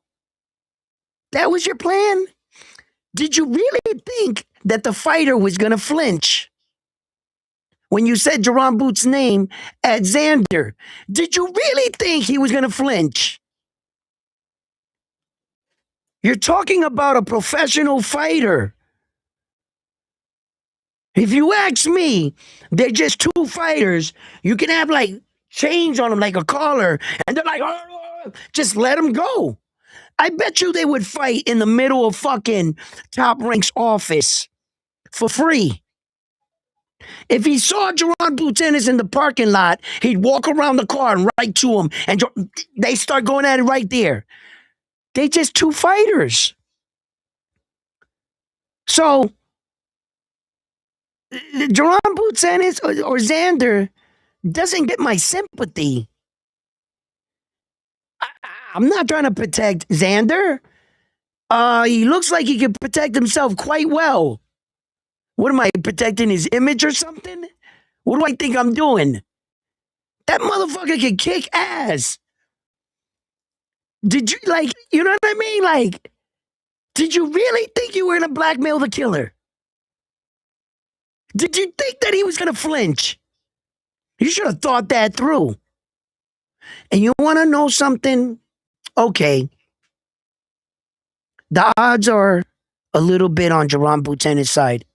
Why? Because he has 35 fights with 31 knockouts. He only didn't knock out 4 people, right? And although a lot of those names can be questionable or whatever, I'm not here to debate you on that. What I'm here to is to bring you the facts. That's it. The fact is he has 35 fights with 31 knockouts to my young man's 23 fights. Which currently, I don't think y'all want to fuck with Xander during this time right here. I really don't. Because the stars are just lining up. You know, I went to my lady with the cards. Read me the cards, tell me. And she threw the bones, shook them, threw them out like that. She had a chicken bone in her. It was a chicken foot in her mouth while the chicken foot was on fire, and she was literally blowing smoke out of that motherfucker, right? And she was. And I was like, Santeria, tell me who's going to win. You know what I'm saying? I had to go there. I had to go check in with her. You know what I mean? Because this is a big moment. You know what I'm saying? I ain't playing around. You know, we gotta bring it. We gotta bring it. So I needed to know. So I said to myself, yo, Jerron Boots has the experience. He does. We do feel that Xander is young at 23, but he's 23 on his 23rd consecutive fight. Michael Jordan wore the number 23 and never lost in a championship fight. God damn it. Y'all keep asking for the fight. This is what you guys wanted? This is what you wanted. Huh? I don't want to hear you Jerome Boots and his fans crying after you guys talked him into this. When my boy walks, you heard it, 23 with 23 fights because he is the number 20. He don't stand a chance. You're done, Jerron. You're done. You're done. Y'all did this to Jerron Boots Ennis. I just want you to know that. Y'all done did this to the man. He was living a normal life, sitting on the sidelines where he was protected, arguing with Virgil Ortiz over there. And y'all really made him believe that he's this phenom and all this shit. What? He done fell into the trap. Nah, bro. The shit talking done started. Fuck it. Choose a side. I'm choosing my goddamn side right now. Where's my other one? I got 2 Nerf guns for you. Where's my backup? Jerron's kind of big. We gonna need two for his ass. That motherfucker kind of big and shit. Reload. Make sure the clip. God damn it. It's Jerron Boots and he's coming around the corner. God damn it. We got him. We ain't scared.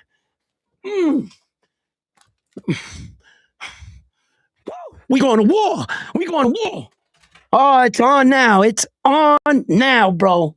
It is on now, bro. Fuck that shit, bro. Man, we ain't scared of no man. Let's go. I'm about to throw this cup out the window. You need to chill out, Edwin. I get crazy and shit. I get like Boogie sometimes. My mind just goes when it comes to competition. I fucking lose it. Ooh, come down back to us. Come back to us. Yo. Oh my God, bro. Listen, man. I gotta tell you. Yo, this is a scary one. I gotta talk myself up. I gotta try to convince myself. Why did it have to be fucking Ennis? Damn it. Bro, I think I'm gonna have to go into witness protection after this. Yo, this is me after the Xander fight. I'm gonna show you. Right now. This is how I'm gonna show up the next day on air.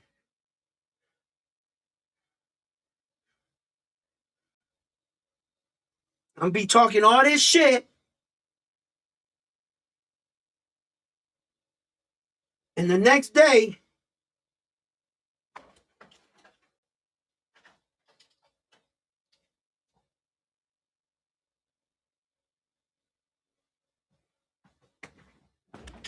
yo, what's up, guys? Listen, yo, round 1, I haven't seen him. He said he was going to go out and get some milk or something yesterday after the fight. We haven't seen him since. Yeah, so if you're looking for him, he is not around here. I haven't seen him. No, not at all. Huh? What are you talking about? My hair is just fine. But round 1, after the Jerron Boots and his Xander fight, he might not be around here. You know what I mean? Orale, Viva Mexico. You know what I'm saying? Hey, yo, I look like that Mexican cop that pulled you over. Hey, license and registration, vato? Hands on the steering wheel where I can see you. You know what I mean? Yo, I'm like that Vato Loco crazy detective in the movies. You know what I'm saying? He's like solving the crime and shit. He's like all intense and everything. And then he goes in for the crime and he comes out with all powder on his nose. He's like, hey, I had a powdered donut. Listen. Yo. Listen. This is what's gonna happen, to me. I'm gonna have to enter the witness protection program and change my name and maybe my identity after the fight, But we are willing to do it. Okay? We are gonna stand on business. We do not care. We do not shy away, and we are not going to be hiding. Okay? I will not hide. All right? Just Juan here is going to be taking over for me for a little while. That's all. That's all. Just a little takeover, you know what I'm nothing big, you know what I'm saying? Just a little takeover. You know, that's it. A little small takeover. You know what I mean? Hey yo, I look like a real Vato Loco here with this. I like this one. This one is cool as fuck, man. Hold up. Hold up. Let me see. Wait a minute. Did I have another one? Oh, wait. Let's try another one. Hold on. We're gonna switch it up. There's too many Latin people on this channel right here. There's too many Latin people.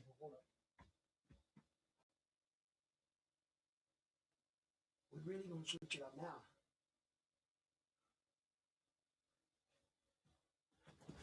What in the darn tuin's going on around here? Listen, let me tell you something. License and registration. I said license. Put your goddamn hands up. Didn't you hear me? You know what I'm saying? What in the tomfoolery is going on around here? Boogie, Boogie, Boogie, let me tell you something. Boogie, you know why I pulled you over, Boogie? You know why I pulled you over? You were going 36 and a 35-mile-per-hour speed zone, Boogie. Okay? All right? You were doing 36 and a 35. Now put your hands up, Boogie. You know what I'm saying? Hey, yo, Boogie. Yo, if I was a cop and I pulled you over, I'd beat the shit out of you, bro. You know what I'm saying? I have you all on the side of the road and shit, doing jumping jacks and shit. All kinds of shit, reciting the ABCs backwards and shit. And in Braille. If not, you're going to jail. You know where Boogie's going tonight? To jail. You know what I'm saying? yo, yo.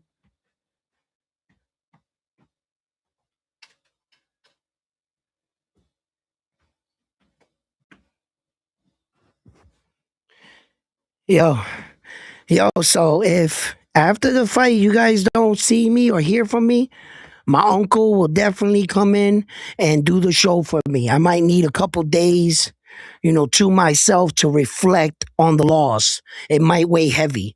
You know what I'm saying? Listen, man, I really want to see one of my guys get all four belts. That's the main goal, to finally get that in our fucking as an accolade. We don't got that as Puerto Rico. We've never been undisputed. So, when it comes to Xander, man, it's just special on so many levels. Him being the first Puerto Rican ever to unify on the island. I don't think he's gonna beat Felix in title defenses. No, I don't think he's gonna be in one weight division as strong as a champion as Felix. I'm not sure if he catches Miguel Cotto in weight division. I think Miguel Cotto, what he's got, four weight divisions or three. Miguel Cotto, I forget what it is. So I'm not sure if he catches him in divisions. So, but there's other ways to sketch your name for your own country. Listen. If I was an American fighter, right? I'm a Puerto Rican fighter too. But for America, if I was born in America, my accolades are gonna go with America. So if I can do something special as an American fighter that no other fighter has ever done in history, that would mean a lot to me as a fighter. No matter where my career went, to have an accolade that no one else has, that's pretty fucking cool.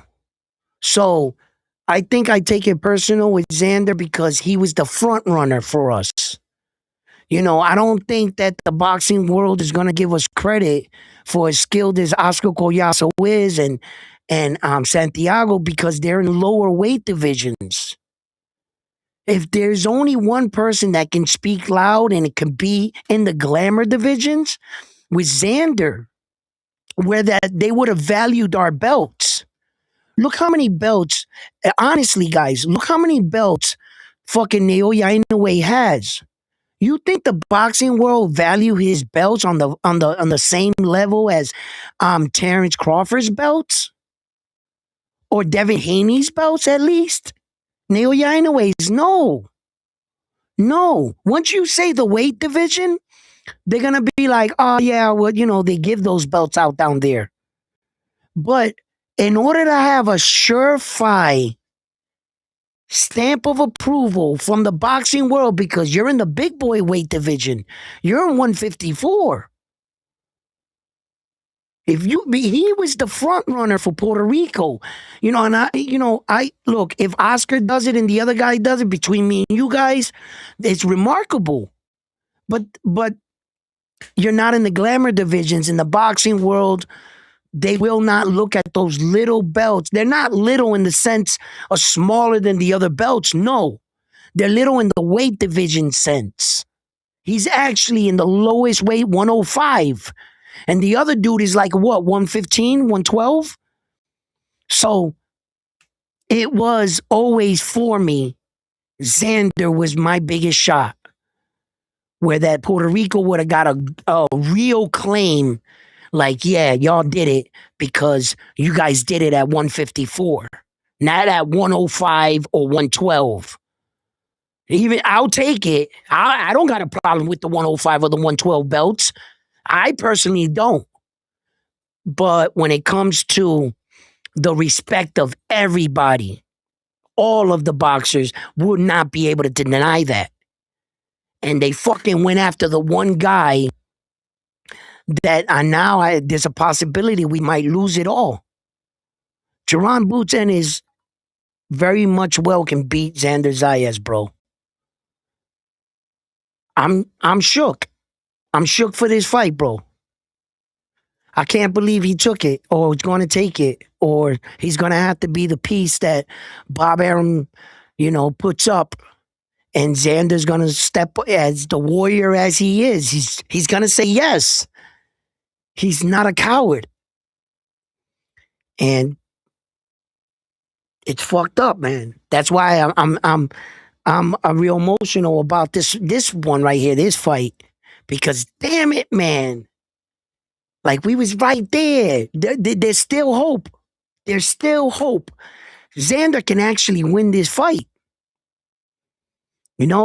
Look, I'm not blind. I know the talent that is Jaron Booten, but Xander grew up in this weight division. You literally had one fight, not even one round.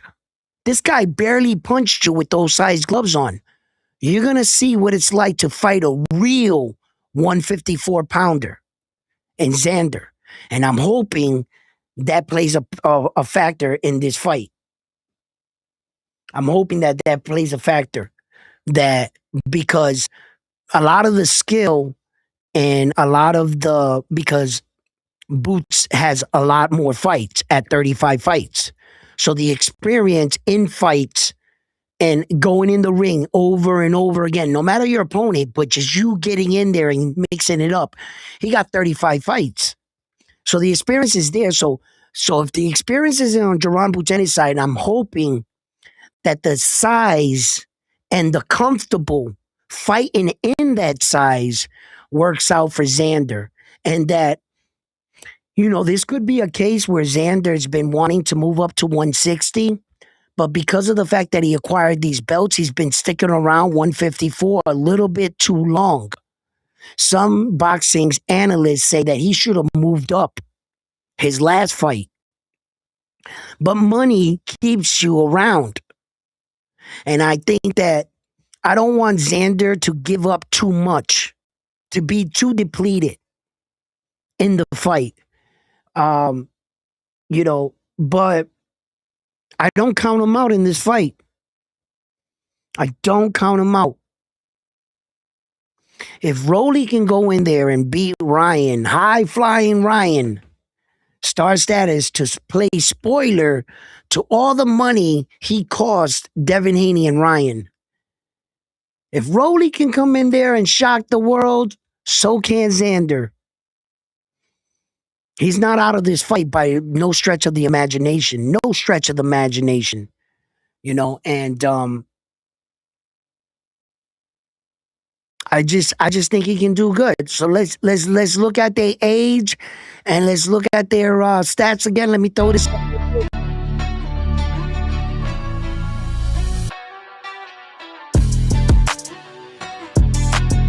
Xander's got 23 fights, 13 knockouts, 35, 31. 28 to 23, 5'10", 5'10". Jerron Boots Ennis was born in the U.S. and Xander was born in Puerto Rico. Then we have the other fight card, which is one-time Keith Thurman versus Sebastian Fundora.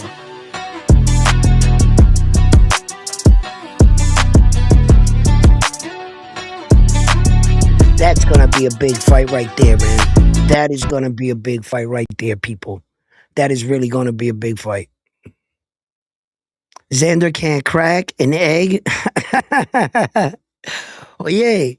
Why you always taking shot, Mexico? Why you always want to start up?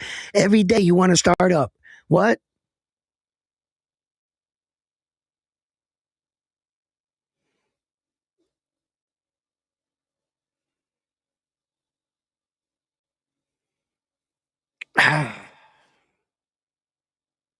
Look, what are you going to do?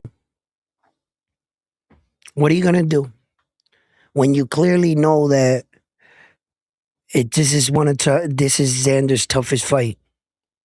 What are you going to do when the boxing world views another guy highly ranked over you, not even being in the division? What are you going to do? What are you going to run for the hills? You're going to start vacating belts to avoid him? You want Xander Zayas to turn into Virgil Ortiz? Are you out of your fucking mind? He's got Puerto Rican blood flowing in through them veins. I don't know what kind of blood that flowing through Virgil's, but it has to do with some Mexican shit because you see him in the chat running away because they down bad. I just had to take a shot there. You know, Mexicans are great fighters, but I got to take a shot. So don't let them know I said that they are great fighters. Just let me take my shot. Anyway, yo, listen,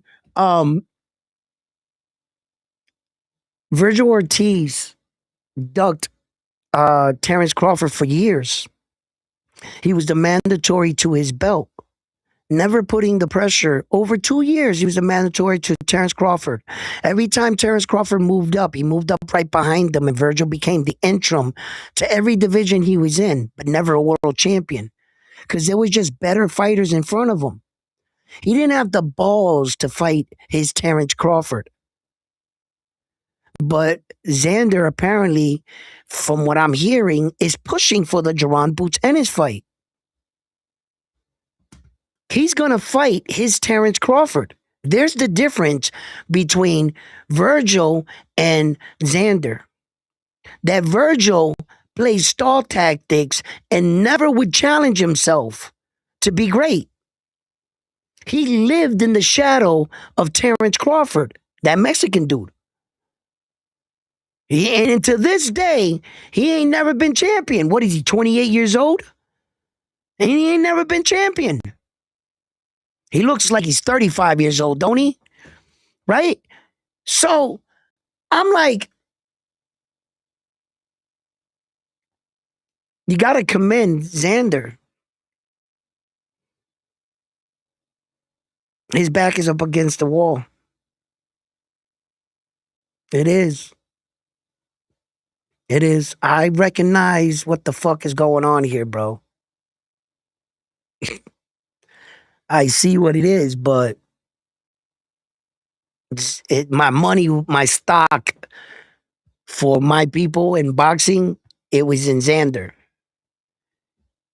Like I said, I'll take it with the lower guys. I'll take it. You can't take that away from us. We'll officially have 3 belts, yes. But in the bigger weight divisions, that's what they'll always say, and I know it. I knew that Xander was our shot. That was the one. This might disrupt the cart. This is a problem. Remember I said like in the movie? Xander standing there by the rock with his boys all shot up.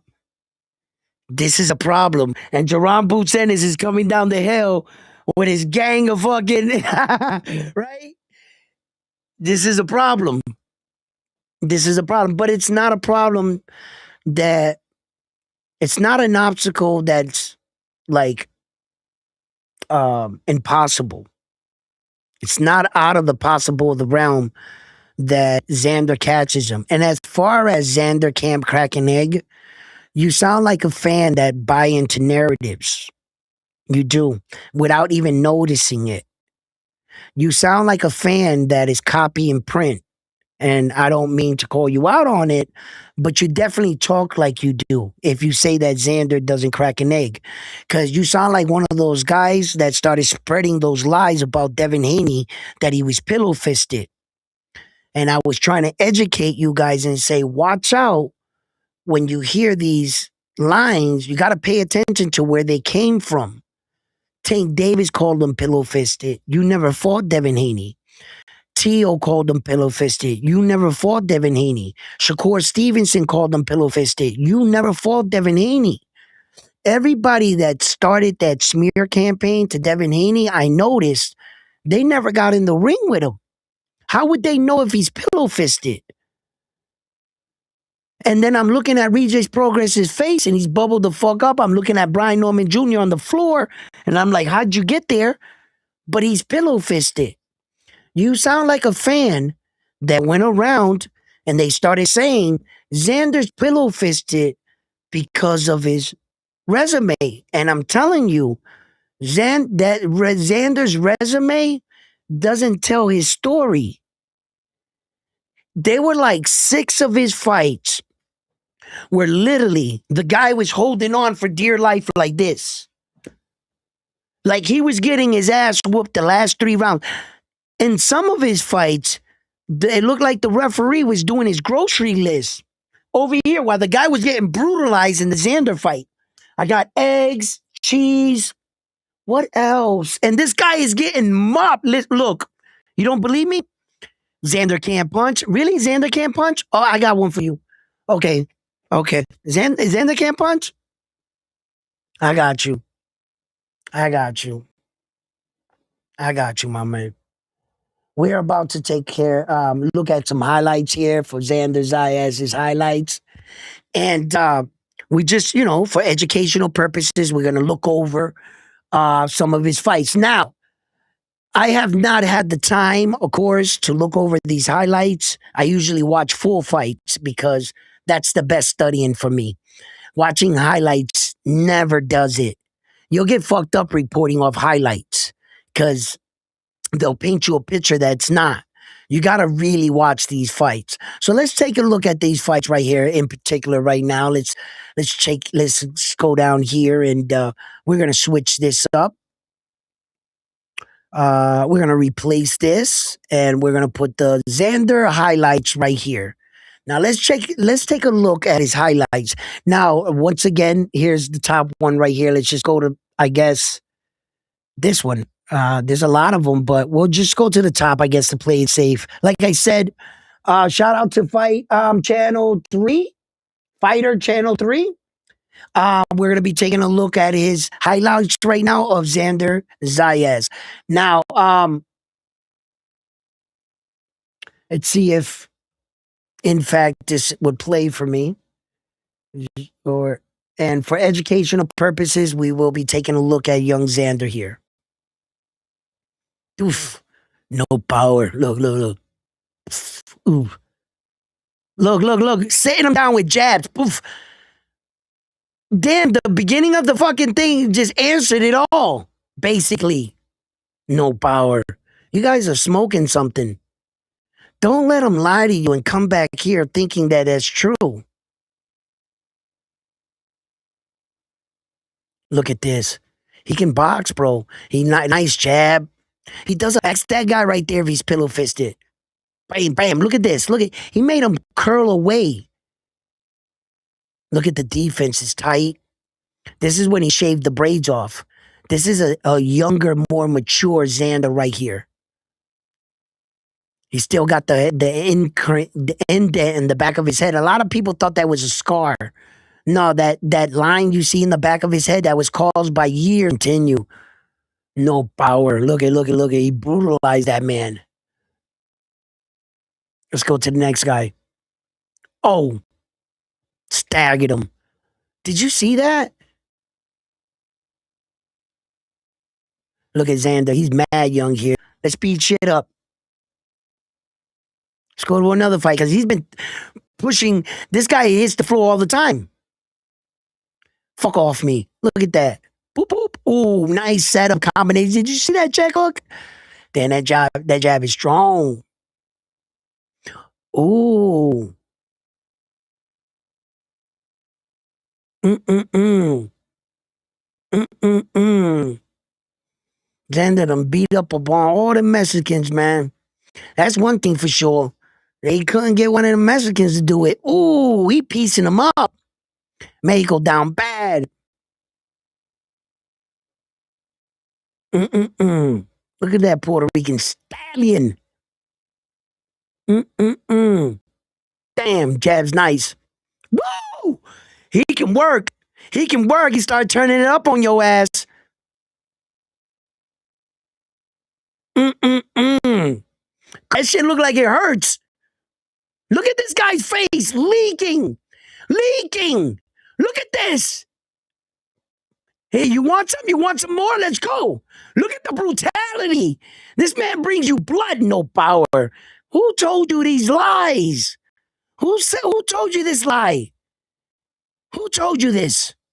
Where did you, there's been a lot of lies told at this table here tonight, but the lies are going to stop. They are going to stop. No power. Yo, don't let these dudes lie to you. Look at this.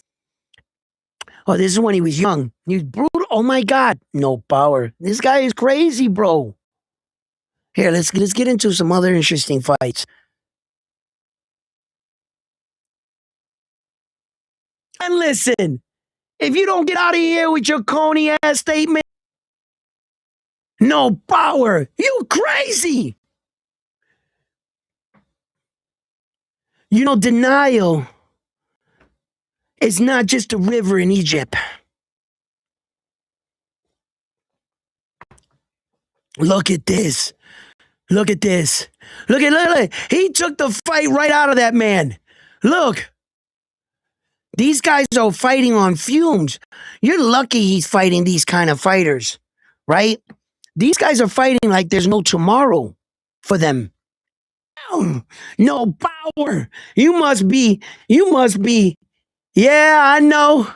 I see why you say he ain't got no power.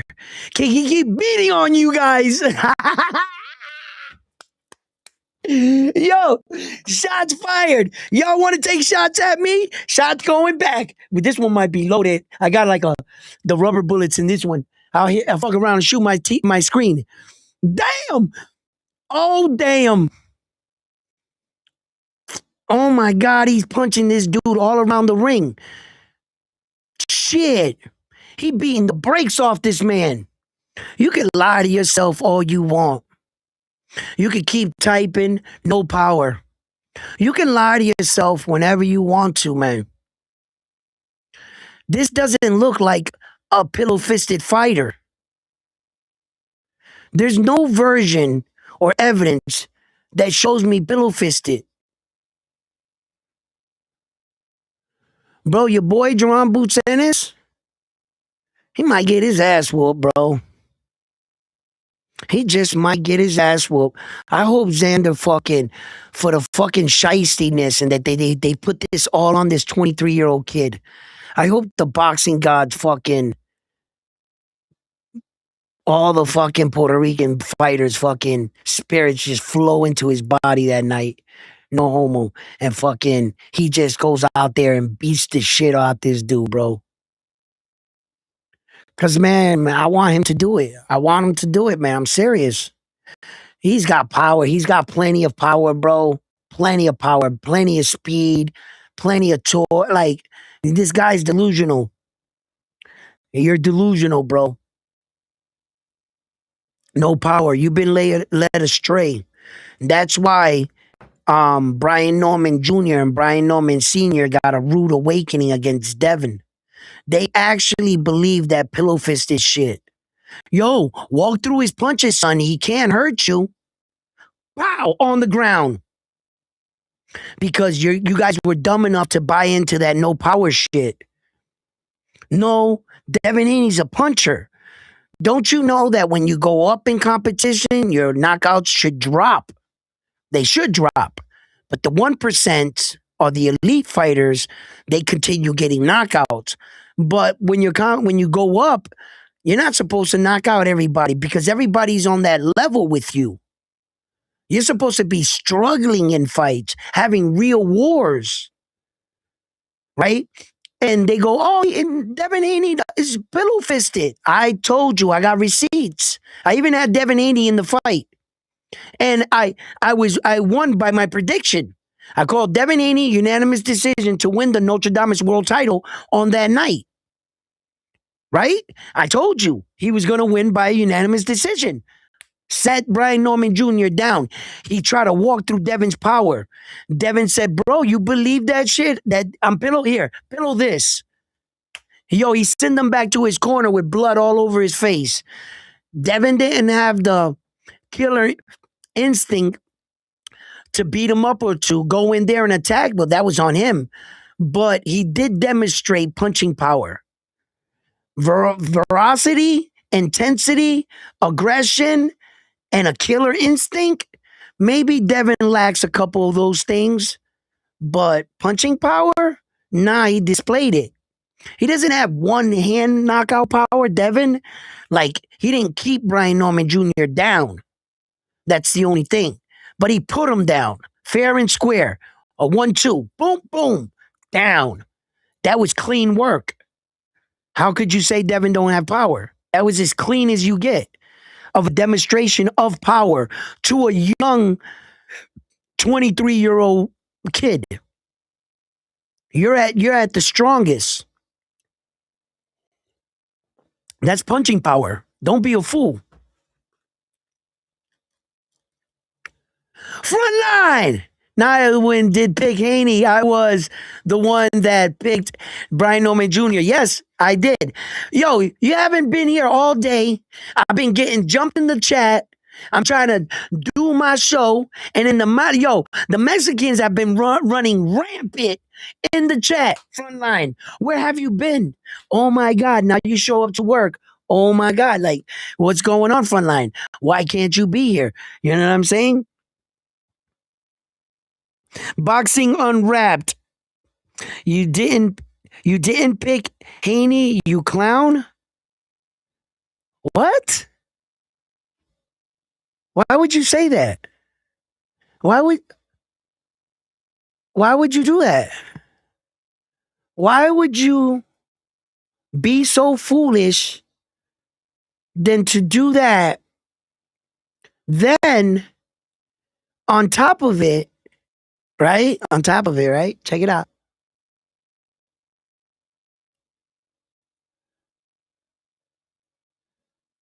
You do realize I will not take a step forward. Stop right there. Frontline is in the building. Frontline, catch up to these chats for me. These suckers is talking shit to me. Fuck the chat. You, Fuck, I don't know. fuck the chat. You're doing your other job that doesn't pay you as much as here, but okay. Fuck the chat. Se mueven un bicho. Todos los jueves bicho eso. Hold on. Let me catch. Yo, shout out to my guy. Wait, Frontline. What's up? What's up, man? Yo, man, I've been getting jumped in the chat. No, you haven't, bro. Yo, Bro, the Mexicans don't hit hard. They just jabbing at you. We dropping them. They just jabbing. It's pot shots, but it's a lot of pop shots. Gallo got no power. Listen, Gallo. No, I gotta shut Gallo down. No. Espérate. Yep. Wait, because I've been reading. Let me get this right. Are the Mexicans claiming boots now? I think they claiming boots. Yo, I think they down that bad. I think officially he becomes Mexican on that night. They're gonna have a ritual. They're gonna ceremony him in. He's a dark Mexican on the dark side, on my uncle's side. You know what I'm saying? Viva Mexico. they're gonna put a mustache on him and a sombrero. And they're gonna pass him off. All right, let me catch up with the chat. Let me find my short because I'm gonna shove this short right down Gallo's throat. I'm not gonna go back that far because I've been going at it with him in the chat too for a little bit. Let me see. Oh, Ryan is talking hella shit that Zayas is gonna get. Listen, we've said it here before, and I'm gonna say it again. Out of everybody at 54, we said it. The one that's gonna give that we feel will give Zayas a run for his money is Boots. Virgil, no chance. Fundora, no chance. So what are we talking about? We know this is a tough fight. And yes, we're gonna hype our guy up and we're gonna stand behind him. Win, lose, or draw. We're not Mexican. Yeah, that's all we When a doing. Mexican fighter loses, rapidito a correr. No, que no They era mexicano, yeah, oh, era he wasn't Mexican. americano. Yeah, he was a Mexican American. He wasn't Yeah, yeah. Mexican. They You always know how they come up with turn some on him. bullshit You know how they excuse. turn on him. Yo, but shout out to the chat though. Cut creator in the building. George Martinez. Saludo. Gallo. Fino. My guy. Mexican, but still my guy. Shout out to Gallo. Lance is in the building. Boogie's in the building. Boxing on rap in the building. Jason, saludo Bobby in the building. Let me see who else. Who else is in here? Oh, here we go. I dropped the link in the chat too, so whoever want to hop on. Hold on, hold on, hold on. Hold on. Wait, let me hear this. I gotta make sure this is the one. Oh, here we go. Hold on. Yo, We gotta pause the show. we got Stop right there. what We got? go no further. Dale. We go no further. We must confront this. Right here. Gallo said, stop lying. You did not call Devin Haney in the fight. I did not call that fight. Okay. Here we go. Because, like, the next fight, Devin Haney, I got Devin Haney, unanimous decision over Brian Norman Jr. That's what I got. That's my live. That's my live. Can you heard that? Did you hear it, Gallo? I Would you heard like it. me to? Would you like me to play it back for you? Would you like me to play it back for you? Look. We got Melissa Leading into the Shields. fight, that's live. That's a short off my live before the fight started. All right? That's exactly how I picked the fight. Yo, we got Don't be Melissa. coming up here lying on me. Xander is the weakest champ in history. A fraud. Who said that? Gallo? Melissa Shields. Melissa Shields? Shame on you, Melissa Shields. Shame on you. That might be You have Carissa in fell for this. disguise. You have fell for the shenanigans. What in the tomfoolery? Who told you that? Who told you these lies? How is it that the guy that is more accomplished than the rest of the champions is the weakest link? Is that what they told you? Is that what you, and you fell for it? Melissa, I am ashamed of you right now, Melissa. Go back, rethink your thoughts, and then bring it back. Read the chat. Vincent wants you to show the Canelo beatdown. What do you Let's mean? see what the Canelo beat when Bud took him to school. Oh, shit. No, Ryan listen. Ryan says, I'm a black man and I stand on it. That's cool. No doubt. You're No doubt. supposed to. You're still a fan. And that's just what because we doing. We standing with ours. Yeah, you know what I'm saying? That's cool, but that And doesn't yeah, make we're it gonna right. take shots. Y'all gonna take shots. We're gonna take shots. There's gonna be shots taken. You know what Gallo reminds me of? You know what Gallo reminds me of? This fish right here. You see? He's chasing his tail. He's Look like always a mad. blowfish. Look, he's angry. He's angry. Because the thing that is attached to his body, he can't get to it. Look at it. And he's upset. Look, he's real mad. That's Gallo. That's Gallo. You know what I'm saying? Because he's down bad. He's down bad and he needs a win. And now they're turning Jerron Bucenis Mexican. I know. Did I see this move coming? Yes. Yes. Yeah. They down bad. What? Virgil's down bad? Yeah, Virgil's down bad. Virgil's down bad. Zaya's more accomplished than Virgil at 23, says Jason. Of course he is. Show Those are just Munguia knockout. facts. So Mangia's knockout slept. Yo, I mean, if you guys want to see this for educational purpose, I guess I could put it up. You know what I mean? Que cabrón. Yo, sucio. You know what I mean? Yo, but you know what? They would do it to us. So let's play that. Yeah, let's get that right now. You know what I'm saying? Yo, they would do it to us. All right? I don't want to hear it. I don't want to fucking hear it.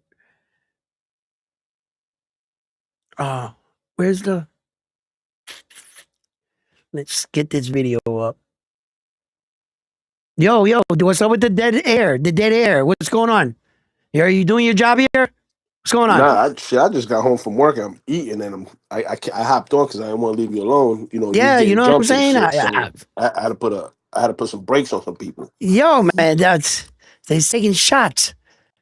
You know, That's right. They could take shots. They could take shots. yeah, That's you know. cat. We not down bad. PR just got one fighter and he about to get annihilated. Cabrones. What you mean we got Says one fighter?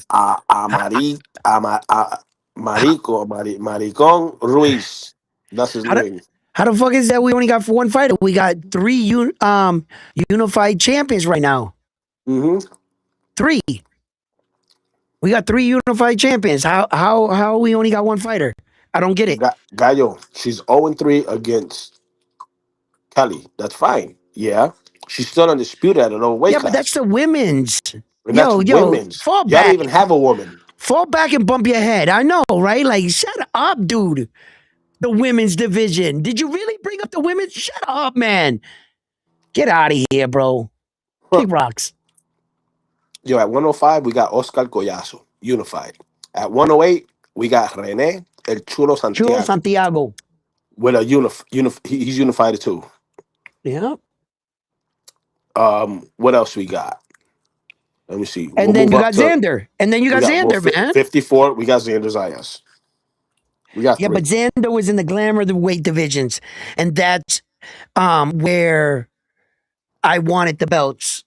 You know what they were gonna say when if Oscar Collazo does it or this dude do it, what they're gonna say, front line. Oh, those lower weight division shit. Yeah, listen, and when Xander beats But when Boots, Xander does it, it's gonna mm, be official. That's no, gonna it's be not. No, stamped. it's not because you know what? These same clowns that are over here. No, it doesn't matter. At 154, you have the glamour divisions. No, the real boxing world would accept it because we would have three belts at 154, not at 105 or 112. It would be a weight division that carries weight in the sport of boxing. Gallo, And you could be Zurdo, unified at 130, 135, 140, 147, and 154, and the heavyweight division. Those are the glamour weight divisions. yo, That's where you want to do it at. he's saying we got Zurdo when you're getting to the big boys, y'all small boys. We're at Well, 154, dummy.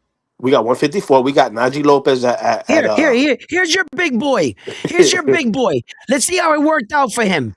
Here we go. Here's your big boy, 168. Let's see. Let's check it out. Let's. He looks good. Ooh, look at this.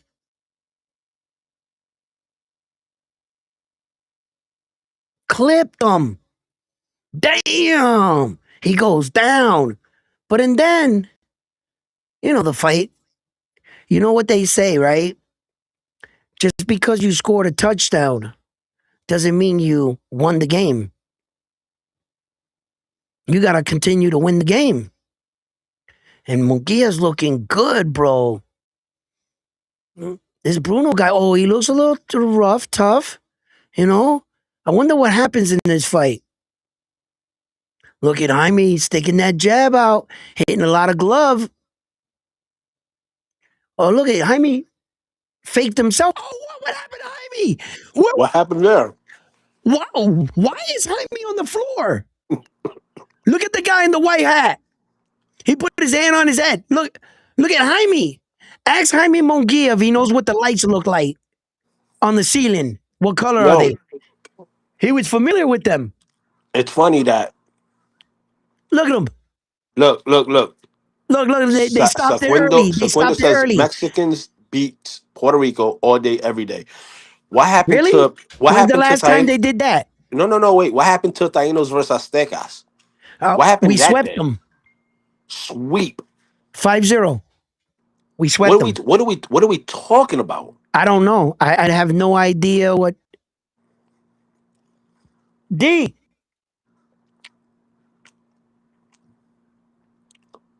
Yo, we swept them. So I don't know what he's Matias talking got about. knocked down. We can sit here and argue back and forth. It was an early stoppage. He lost the fight. So what?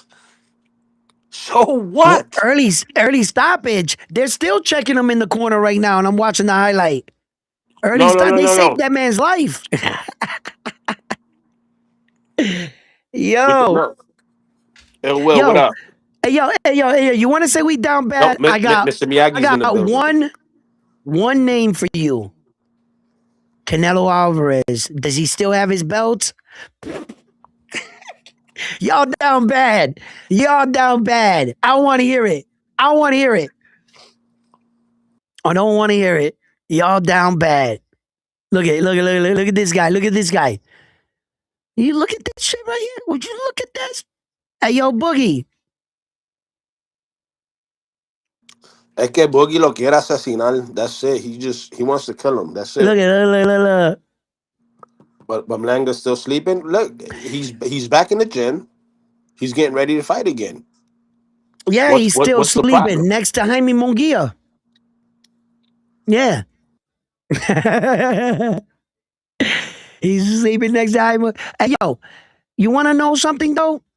My guy got his ass kicked, right? Okay, he got knocked out, right? Brutally. Edgar Berlanga, right? Okay, cool. But at least my guy's image is still intact. When your guy coming into your next fight, they're asking for steroid testing. Okay? So your credibility, your gym, your coach, all of you, it's your image, you guys is in the toilet. Hey, and let's not forget, Mexicans are known to cheat too with the They're needle. So not calling you a cheater, but they're calling you a cheater. Vicente is not saying you're a cheater, but I want testing extensively in this fight if we're fighting against that team. just saying. That's a bad image. That's a really bad look. I would rather be knocked out and say, yeah, like common things. He's chinny. Mr. Miyagi has joined the attack on Puerto Rico. He's chinny, shit like that. I would accept that for Edgar. But it's worse when you walk in the building or you sign a contract and they see your name and they say, does he know Ryan Garcia? Do they hang in the same circle? As a matter of fact, they were coached by the same guy. Yo, that can't be good. That can't be good. It can't be good for your image, for your race. It can't be good. You know what I'm saying? And it can't be good for that team. That's what, 6, 7 guys that tested positive out from that stable? 6, 7 dudes? That's not coincidence. We're just being dumb now by this point. We keep taking excuses. How many believe something funny's going on over there? You mean to tell me that Saul Canelo Alvarez is not a dirty fighter because he really ate bodega meat? A millionaire that has a chef that gets his meats imported, that they bring his meat in a cooler with ice, that they sell to his chef, his world-class 5-star chef that cooks for him and his wives. You really think Saul was down in fucking Guadalajara eating tacos from a vendor? That really happened. From a multi-millionaire dude that you don't know what's in those tacos. You don't know is a fucking chihuahua cut up in there or anything. You wouldn't know. I'm not saying that Mexicans would do that, but how many times have we went to a Chinese restaurant and said there was some cat in there? Or how many times you went up to these other places all over the world and said there was a monkey in there or something? So when you're a millionaire and you got your own personal chefs and you have a nutritionist, you gonna tell me that you were down in Guadalajara, down there in some restaurant, and you ate? Brother, that story don't even sound right. You live in a mansion. Every time they show your house in Mexico, you literally got a wall around your entire house, and your property is the only property in miles that has grass. It looks like everything else is desert almost around you, Saul. In your mansion house that you built out there with your wife and kids, with your waterfalls and your horses, you have so much land that your kids can literally AT wheeler and still be on your property. But you got that much, but you went down to Guadalajara to eat meat. Yo, Stop. Stop right there. the Yo, lies are just, it's just crazy. Like, when are we going to wake up? now I don't know. didn't Virgil get dropped against a lesser opponent? Oh, twice in the same Okay. card. Yeah, but Oscar De La Hoya got that money, baby. He kept that So record intact. Oscar De La so Hoya. Well, listen, Saul Canelo Alvarez never lost with Oscar. Yeah, all those fights, he got his ass whooped. And the Linares fight, I'm a Lara fight, he got his ass whooped in that Lara fight. But Oscar De La Hoya, he got the winning recipe. You're not gonna beat him with Oscar De La Hoya. hey, When there's a there's a couple new people in here that I've never yeah, seen before. I just want to lay out some little ground rules. Yo, y'all can talk your shit, do whatever. Whatever y'all do, don't talk about nobody's mother, father, kids, none of that shit. Everything else not is a go. We don't talk. We everything. don't. You Yeah, you could talk shit about Puerto Rico. You could talk shit about whatever. You talk your shit. We're just not gonna allow nobody talking about no mothers, no kids, no none of that. and no threatening of bodily harm. Remember, guys, at the end of the day, don't lose your way. You're just arguing about a sport about basically men you've never met in your life before. Remember that. This is Half of just a you bunch of guys have people. never met Saul Canelo Alvarez. Do you go to his house and grill? But you're ready to fucking fight to the death in an argument behind that. Keep your cool, your composure. Like we talk shit, and this all started because of Low key and Gallo and Gallo and Low Bobos Key, and right? Bobos. And Bobos, but it's all love because they're our Latin brothers, and we got a lot of love and support for Mexican fighters here. You know what I'm saying? It's just like when we've been competing lately against each other. So this is the rivalry talk. But all jokes aside, I'm the type of man that I respect my rival. I understand who they are. They keep my passion alive. They keep whatever sport interesting. What would the baseball be without the New York Yankees and the Red Sox rivalry? I'm a Yankee fan. If the Red Sox fell off the face of the earth, I wouldn't watch baseball. If there was no Mexican boxers, I'd stop watching boxing. I love Mexican rivalry. I love the intensity that they bring. I love all Latin fighting countries. We talk about a Latin fighters here, but we talk about all fighters. And if you ask me at the end of the day, I only back up one thing: the boxers. That's it. I can be critical on them, judgmental, harsh, Never said they suck.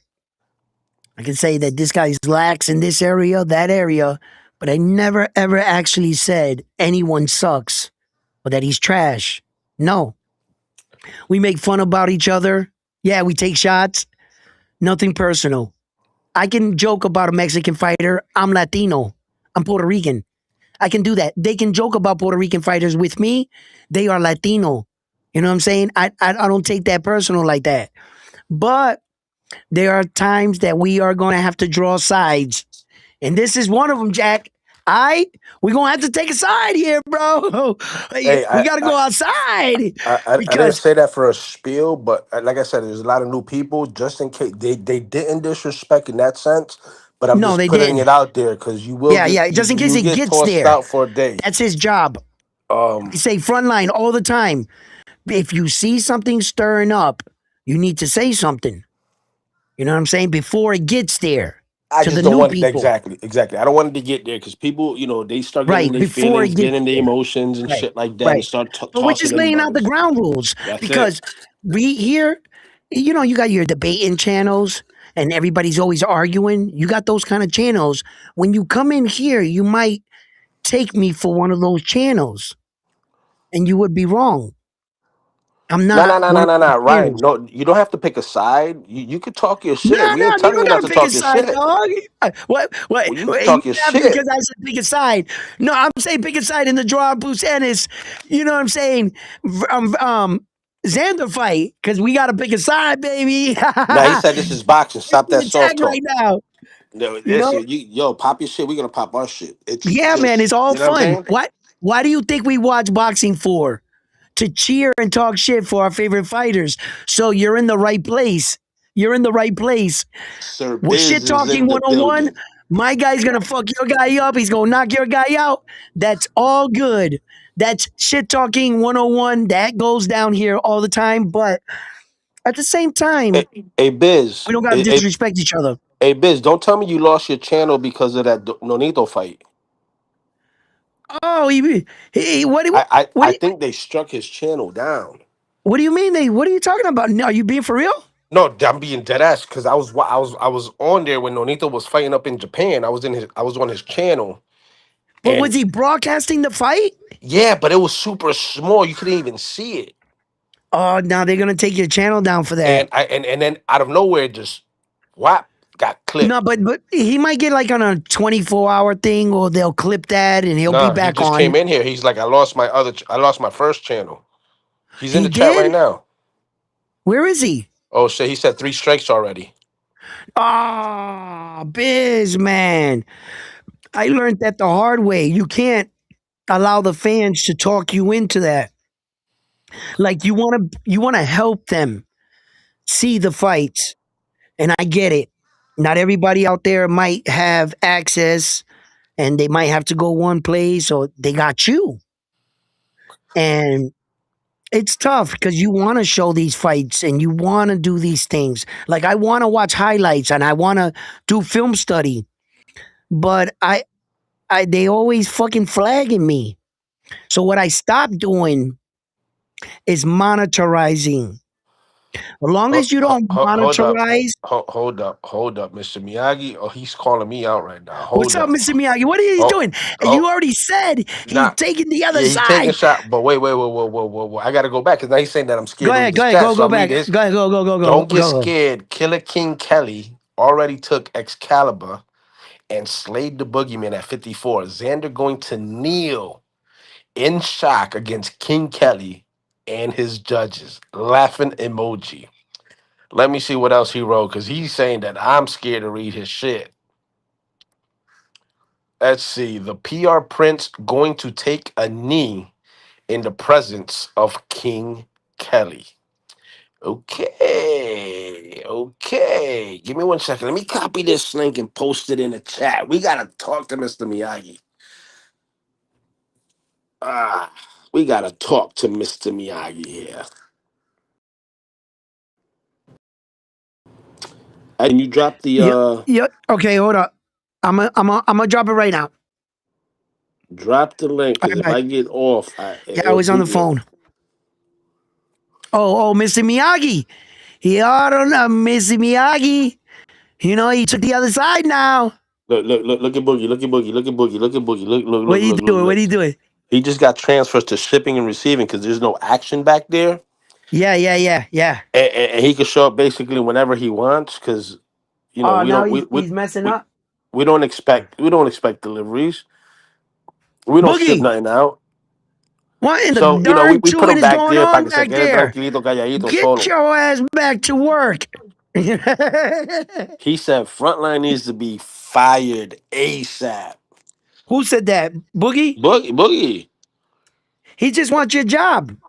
That's He it. he That's it. wants to make the big bucks. He's not in the circle no more. He's not. No, he wants the big bucks. So Matter of fact, he's Boogie, gonna do everything in his power to try I'm to gonna text you get the you link fired. right now. I'm gonna text him the link right now, so he don't even have to hit on his phone or nothing. I'm gonna shoot a text message right now. Let me share this shit right here. I already Boom. dropped the link, but No. Here, look. Check your phone. It's going to the chat. to the group It's going chat. to the it's going to the chat right now. Boom. Sorry, guys, I Shakalaka. can't jump on. What? On ATM. ATM bid. Oh, at the moment. Busy babysitting. It's loud as hell in here. Oh yeah, we understand. When it's time to really talk shit, you can't do it. We No, no, get it, no, Mister no, no, no. Hey, Miyagi. listen. We get it. Frontline, you said it best the other day.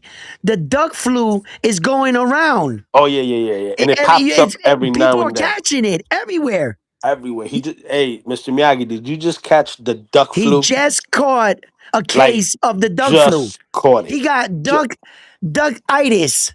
You know what I'm saying? You know what I mean? It comes on when they step to you. You know what I'm saying? They call you out on it. You get this rare condition. I think he's yeah, got a case the coming on fever's now. Duck flu. skyrocketing. The duck flu. Yo, Mr. Look, look, Miyagi, look, I'm look. taking Boogie's so shots mad. at you because you already revealed that you got a house full of kids, so you can't come on. So I'm gonna take shots. You see, I see my openings. You Boogie's see, so mad he can't even write fighting right. IQ, when to attack. You Look, gave me too much information. Bo- Boogie's so mad he don't even know how to write right now. He said, "Read the damn chat. That's what I heard you for." Instead of writing Instead hired, of that's what I that hired you yeah, he's for. so He can't. frustrated because Yeah, we're ignoring his chats. he just wants in on the reindeer games. Velasquez Yep. in the building. You know what I Yo, mean? Jason says Virgil Ortiz has a bad case of duck flu. Listen, a bad case. It comes on in his career every now and then. You know what I'm saying?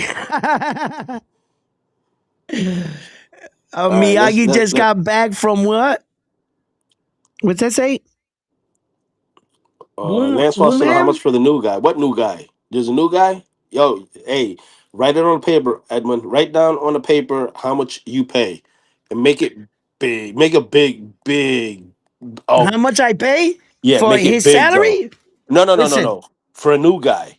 for a new guy. Give him a big offer. No, Make it no, no, real no, no, big. no, no, no, no, no, no, no, no, no, no, no, no, no. I'm gonna make him an offer for the new guy for Boogie's position. I'm gonna write you an offer down on this piece of paper right here. If you have any questions and you want to renegotiate, type in the word renegotiation and I'll make you perhaps a bigger offer. Here's my first offer right here. Read it. Bam. 0. Okay? If you want to renegotiate this, let You me want a big know.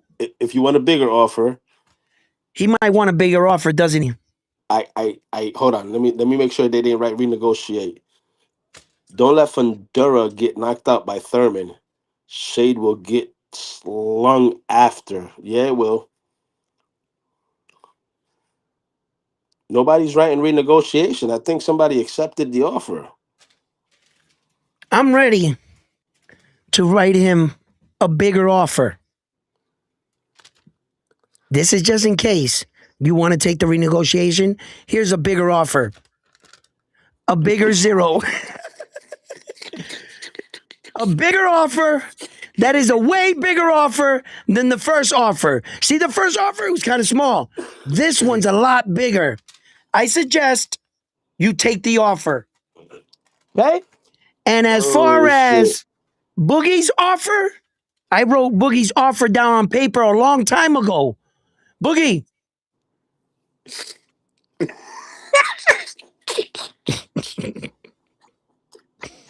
there's your offer, buddy. I hope you accept it. Oh god. Look, Yo. Lance and Boogie going at it.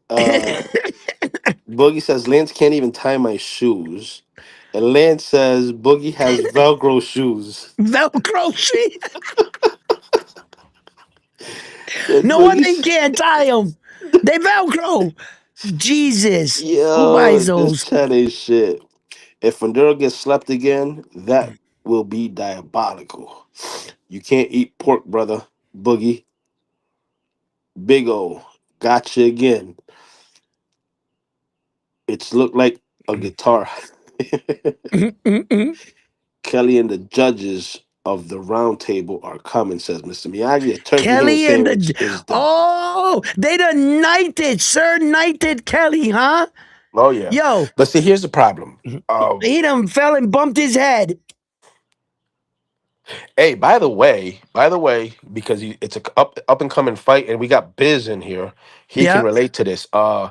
Pedro Taduran. Mm-hmm. He's fighting on a Pacquiao card. Oh yeah, Not a fight that Pacquiao's fighting, but Pacquiao's hosting a card. hosting the card. Okay, I got But you.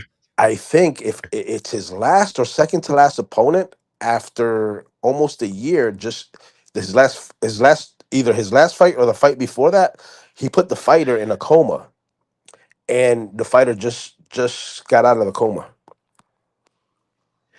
Oh So well, okay. prayers up for that And kid. and another fight that Biz wanted to talk about too was that John Casimero fight against Luis Neri. Luis Pantera. He's the one that told me to tell Yep. you about it so you could talk about it over here. Yeah, I made a video about it too, but he wasn't on during the time, or maybe he was probably going through one of his strikes or something. He got Hey, 3 strikes on his channel. hey, But Biz, the links in the chat if you want to hop on and talk yeah, about it. man, no, that Casimero fight is a good fight, but a lot of people are still on that shit that Naoya Inoue dug Casimero, which is outrageously like just lies. Um, I think that Naoya Inoue tried to chase at that time the best 112 pounder, which was that dude what's his name? It starts with an E. His name it's fucking getting out of my, and he made Naoya Inoue fight on his undercard in the promise that he would fight him next, and he ended up losing. So Naoya Inoue has tried in one way or another to get these guys in the ring with him, and it just hasn't worked out. And by the Um, way, Mexicans, if you're still in here, I had the luxury on Business Channel to speak to Suarez live, mm, and he was just ordered for the Navarrete fight, which oh, is gonna happen. Um, so don't sleep on Suarez. well, that's an in-house fight. That's you know, uh, well, Suarez is what? What nationality is he? He's Filipino. Oh, he's Filipino. That's right. So it's not Yeah, an in-house fight. no. So he's Filipino, Well, and he might bring Filipinos that are belt. He are, might are take that from Navarrete. Listen, we saw it. The Mexicans can be in denial. That was a punch. That was a straight up punch. So, I don't know. I don't know what happened in the next fight, but it was kind of fucking. low key nice tune up. Biz says he can't jump in right now. This his queen is already in bed. Is that what it is? Yeah. Yeah, Well, what are time they like frames. 12 hours ahead or something like that? Ten Yeah. hours. It's probably like 2 o'clock in the morning over there. Nah, Biz is out there drinking with fucking Casimero right now. You know what I'm saying? They together Partying. right now playing dominoes outside. Yeah. Yo, look, that Casemiro fight is a good fight. I don't take none away from Casemiro. He's just gotta get back up there. In a good world, Low key taking shots. Casemiro needs to knock out Luis Pantera Nari in a better fashion, quicker than Naoya Inoue, just to make a statement. If you want John Casemiro to ever think about fighting Naoya Inoue's he's too far gone that way in the trajectory of big fights. His next three fights are probably already mapped out. I don't see where John Casamara can come in here and cut the line. He doesn't have a strong enough name. He hasn't done enough to fight Naoya Inoue. He would have to play spoiler. He would have to jump the line and go to 126 and fight one of the champions. I don't care which one it is. He's got to beat one. You beat one of the champions, you get one of the belts. That's the only way. There is no other option that Naoya Inoue should give John Casamara a shot at those belts. There's no scenario, not even a logical one, not even one on worthiness. Like if John was like this highly decorated champion, he has nothing, absolutely no value to Naoya Inoue. Hey, real Uh, quick, Edwin, yeah, the fighter I'm talking about, his name is Jinjiro Shigeoka. Has been discharged from the hospital after 303 days following a life-threatening brain injury sustained in his rematch with Pedro Taduran. The former wow, IBF champion suffered an acute subdural hematoma during the wow, fight in Osaka and underwent emergency surgery, including a craniotomy. He remained in yeah, critical condition. he'll never So fight again. shout out to him for speedy recovery. Yeah, Hopefully he gets man. better. I hope you um get back to the same level you were when the day you walked into the ring. You know, I hope you don't suffer any damage, man. So my condolences out to you, but I'm glad that he woke up. That's a tough one. You know, this is a brutal sport sometimes, but we know the risk involved going into a sport like this. So, uh, Yo, Lance ain't shit. what did he say? What did he say? Lance ain't What shit. did he say? He I said, agree on that. he When no you're no no supposed no to no no take no. it, He but said, Boogie, oh yeah, that's right.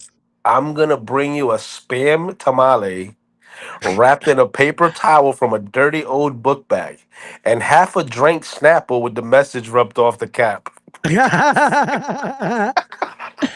That's fucked up. Yo, Lance You're gonna ain't rub the shit. message right out, so I can't even open it and have the fun of reading it, huh? You had to ruin that for me. That's fucked up. Yo, Let's listen, see. whoever EA said that to, look, check He this said that out. to Boogie. Yeah, but check this out too. And I don't mean that disrespectfully on John Casamara, where that he doesn't offer anything to Naoya Inoue. He does have once upon a time moment where that the fans were divided once upon a time between John Casamara and Naoya Inoue. And they thought that John Casamara had the punching power to stop a fighter like Naoya Inoue. Now, I can't dispute that. But what I can talk about is where we're at today. We're not back there, back then. And you don't, you're not, going to convince me that now all of a sudden, because of once upon a time, that he's deserving now. Just because of the what if. What if they would have fought? John Casamaro could have beat it. That's not good enough. The what if is not good enough. So realistically, there's a way to Naoya way, but you're gonna have to want to jump through the fire. John Casamaro's gonna have to take some big risk. But you know, with like every heist, the risk might be worth the reward. You know, who else? Who else are you gonna chase down there for that kind of money, John Casamaro? What else? Other fights? What other fighter is gonna give you the status, the bag, and the recognition on in one fight? That chasing Neil Yang way down is worth it. It's worth it. You're just gonna have to do some shit. Hey, let me Kermud says I need a remake of Billy Madison where Frontline needs to learn how to read or lose his spot on round one. Spoiler alert. He loses his spot. Kermud, let me just tell you, if you come up here and you try to read while I'm trying to catch up, every time somebody types, the chat just jumps all the way back up.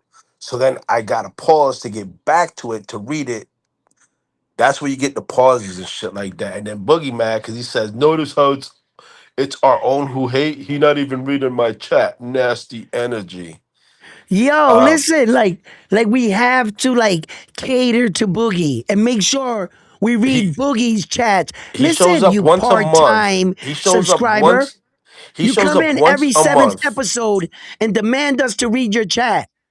Be a loyal subscribing fan and get here every day, and maybe your chats will be read See, more like Lance, frequently. Lance get privileged because Lance is here bright and early every He's show, every and, show, and he every show, interacts with everybody, so he gets loyal. priority. Boogie pops in. And he says, "I hope your fists are better than your thumbs, Boogie." Yo, stop Miss, taking shots at my co-host, okay? All right? look at low key says Lance has Boogie on the ropes right now. Yeah.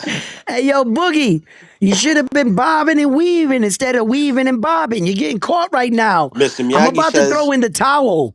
I'm about to Mr. Mi- throw in the towel. Lance, leave him alone. That's it. Mi- Ja, Mi- Ja, I'm calling the fight. That's it.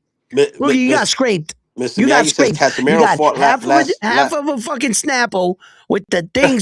Yo, you're done. yeah. You're, you're Yo, done. Casemiro fought last at 135, says Mr. Miyagi. Yeah? George says mostly every fighter is nervous getting in the ring. Hold up. Wait, wait, wait, Um, wait. Back that up. So is that the 135 where he when he won the fight? Or is that the one that he lost the fight? Can you please specify? Because he won his last one, but the one before that, John Casamaro lost that fight. So he's like won it on his last two fights, he's 1-1. So which one did he fight heavy? Just let me know. hey, Jason, Boogie's my brother. He just gets shit from me and Edwin all the time, whether it's behind the scenes or on the scenes. No, he's gonna get shit from me, and he gonna get shit from Edwin behind the scenes at all times. But let me see. I might Loki says I might have to give Lance a 10-8 round for the spam Hey yo, tamales. did Lance say I've been doing karate for 3 weeks? Hey yo. Hey, yo, Boogie said, Lance, you can find out. Lance hit him with, yo, I've Yeah, been doing karate for 3 weeks and the YMCA. All right? So you better come yeah. right, Boogie. Melasa's got a point. Who is crying because their comments don't get read? Pay a super chat. Pay a super chat and your comment would be read. Spending all that money Uh, on the boxing voice won't spend a dollar here. I Yo, think Boogie's mad because nasty he's writing work. crazy. He said we got Laurel Nasty and work. Farty on stage. Huh? He said it says I quo. I think he meant to say I know we got Laurel and Farty on stage, but I think he's flustered right now. He's flustered. Yeah, I think he's flustered. The last fight he won, so he won the last fight. Says Mr. Miyagi. Let me see. If anyone wants the comments being read, pay the super chat. Says Melasa, Mr. Miyagi. The one before that, he lost to Kayosuke Kamera at 26. The same Kamera Picasso beat and Neri stopped. Mhm. Casimero didn't look good at all in the Kamada fight. I don't think he's got it I think Naoya Inoue stayed dedicated too long, got too good, too sharp. There was a point in time Naoya Inoue was young, real dangerous, but a younger fighter. Uh, Naoya Inoue hasn't taken any breaks. He's been fighting almost 4 times a year for the last 4 or 5 years. He's a very, very active fighter, champion. I don't think Casemiro catches him. And if he does, he's going to lose brutally to Naoya in a way. He's Hey, not. I'll let you address this one, Edwin, No. because he's coming at you. Who is? CJ Rich Boxing and BS. He says defending my Nostradamus belt, Thurman stoppage. Didn't he get Defending? stripped or did he vacate? Which one No, was it? he vacated. He didn't show up, so we To stripped defend, him. right? We were going to strip him, but we vacated him. So we downgraded him to the To, Notre Dame's interim. oh, he's got the interim now. Which Oh got wait, the wait, no, no, no, interim right no. I now. think you put him in champion in recess. Oh, that's right. He's a champion in recess, right? Hold Yeah. up, hold up, hold up, hold up, hold up, hold up. Because the real champion is here, is right here. The real champion. Now, since Rich went on hiatus and would not answer his champion duties, since then, I have been able to win the belt and defend it. Something Rich has never done. You know what I'm saying? Because I think Rich, he got a small case of the duck flu. The duck flu. Hey, yo, front line. I- I think Rich got the duck flu. He got the duck flu. So the so he got he sanctioning he bodies, he got to get tested when he comes back. yeah, he's got it. Yeah, PEs. He's been hanging around Ryan Garcia for a long. Rich, he's been spotted with Ryan. We might want to test Eh, him. and Yeah, possibly with the Reynoso camp too. exactly. Possibly. He we just came out of the Reynosa camp, He was and south he of the said he border. got special vitamins. South of the border. South of the border, he got special vitamins. He said, Rich. So, yeah, yeah, Rich. Yo, shout out to Yo, Boxing on Rap. If y'all want some boxing content with like up and coming Puerto Rican boxers and shit, go look at Boxing on Rap. He holds a lot of them. yo, That's my check this guy. out. Oh, Rich, and just for you got Thurman in what round? Oh, see, Which he what not specific. He just said Thurman for what, the upset. for the up? I mean, he said the up. If you don't want to give your prediction now, it could be subject to change. I'm not saying that somebody's trying to steal your round or anything, frontline. But if you want to share that with us, you could let us know. Mm. Fundora round 7. That's for low key. Well, that's low key. Low key. He's calling it early. Uh, Low key, you got to be smart around here. Don't ever give up your prediction early. You know what I'm saying? Because somebody's going to steal it. Boogie. Mm, cheater. Anyway, oh, there's Boogie right there. For the record, I don't know What's what. Sideline talking about? I'm the one who be making him cry. Yeah, I don't know. yo, You almost said something, Boogie. You almost. He almost said almost something said today. something. He was this close.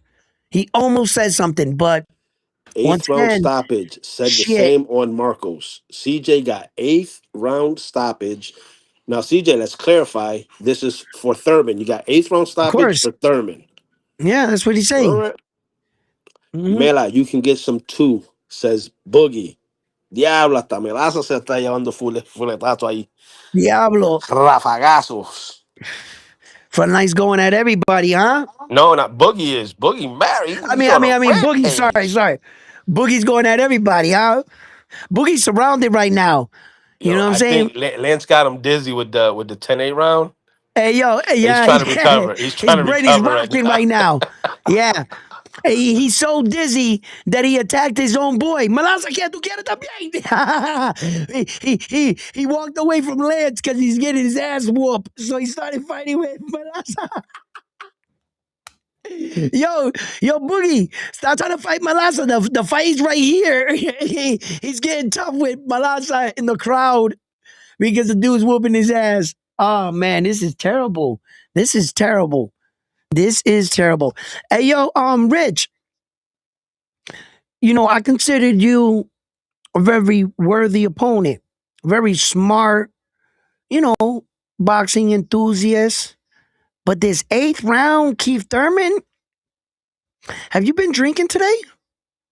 You know, are you smoking some stuff like on No, that sticky I ain't yicky? gonna lie. I said it before. You can go back. I got Thurman in the fight too. I don't know I how yet. know, I I don't know know, how I know, yet, I but know, I I got Thurman in know. the fight too.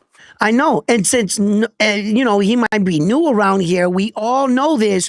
Once Frontline takes one guy, he's lost. That's it. It's over. Frontline is done. Keith is done. Oh, you got to listen. Hey, yo, Frontline, who you got? Go the other way. You will win money.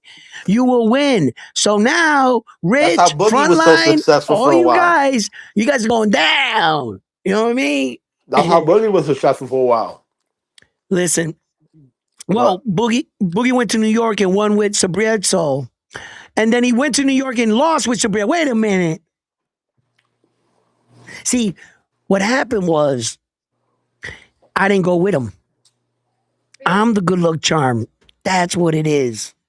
That's what it is. Oh, we got a $5 super chat. Salute. Thank you. Jose said Edwin frontliner. Everyone in the chat. All right, all right. You see, So that's how you get a message read, Boogie. You see that right there? That's priority. If you want your message read, take advice right there. That's how you get it done.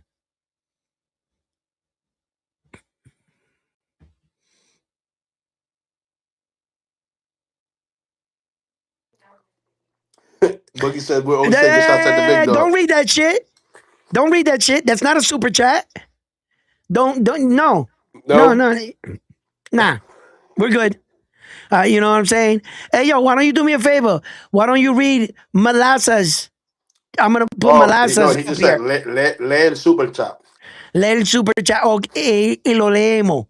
And then Jose, yup, you see? You see? You see what I'm saying? Respect. You see? Respect, Josue. Yep, respect. Look it. There's no more else to see here. There's Nope, no. except for Lance. Lance said what's up to Josue for the super chat. You see what I'm saying? That's the community. There's one of these kids is doing his own thing. One of these kids ain't one of the same. I'll let you guys pick who that is. You know what I'm saying? You want your message read here today? Hey, Super chat. CJ wants the link. CJ wants the link. Uh huh. Yo, CJ. He's defending his belt. He wants to know why he in recess, champion in recess. Listen. You look.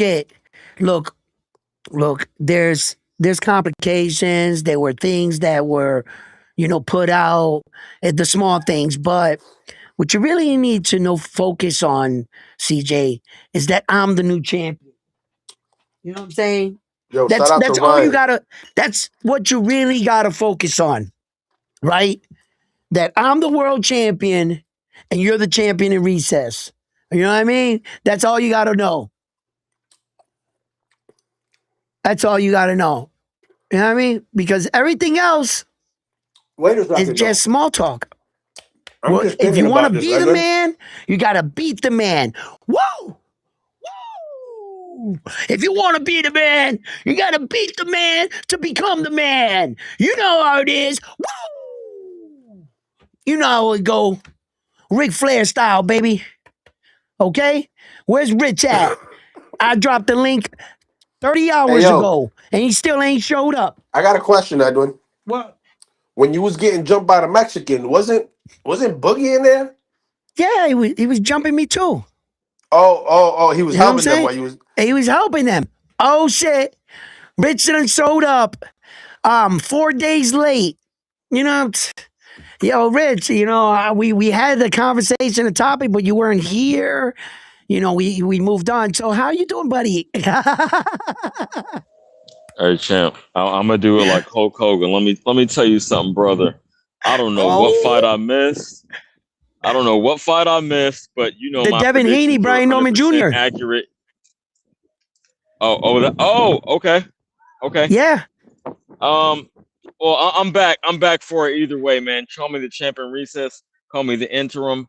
Whatever's clever, but I'm going out on a limb. I'm saying Fundora stoppage, or not Fundora, but Thurman stoppage in round 8.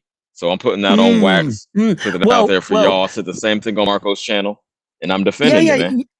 You had it correct the first time. Fundora stoppage. You were going the right way, and then you messed it You're a all fool. up. Okay. You, you Oh know what I no, mean? you tripping? Okay, give me your breakdown, man. I've been in and out. I'm out My here. Let me show okay. y'all, man.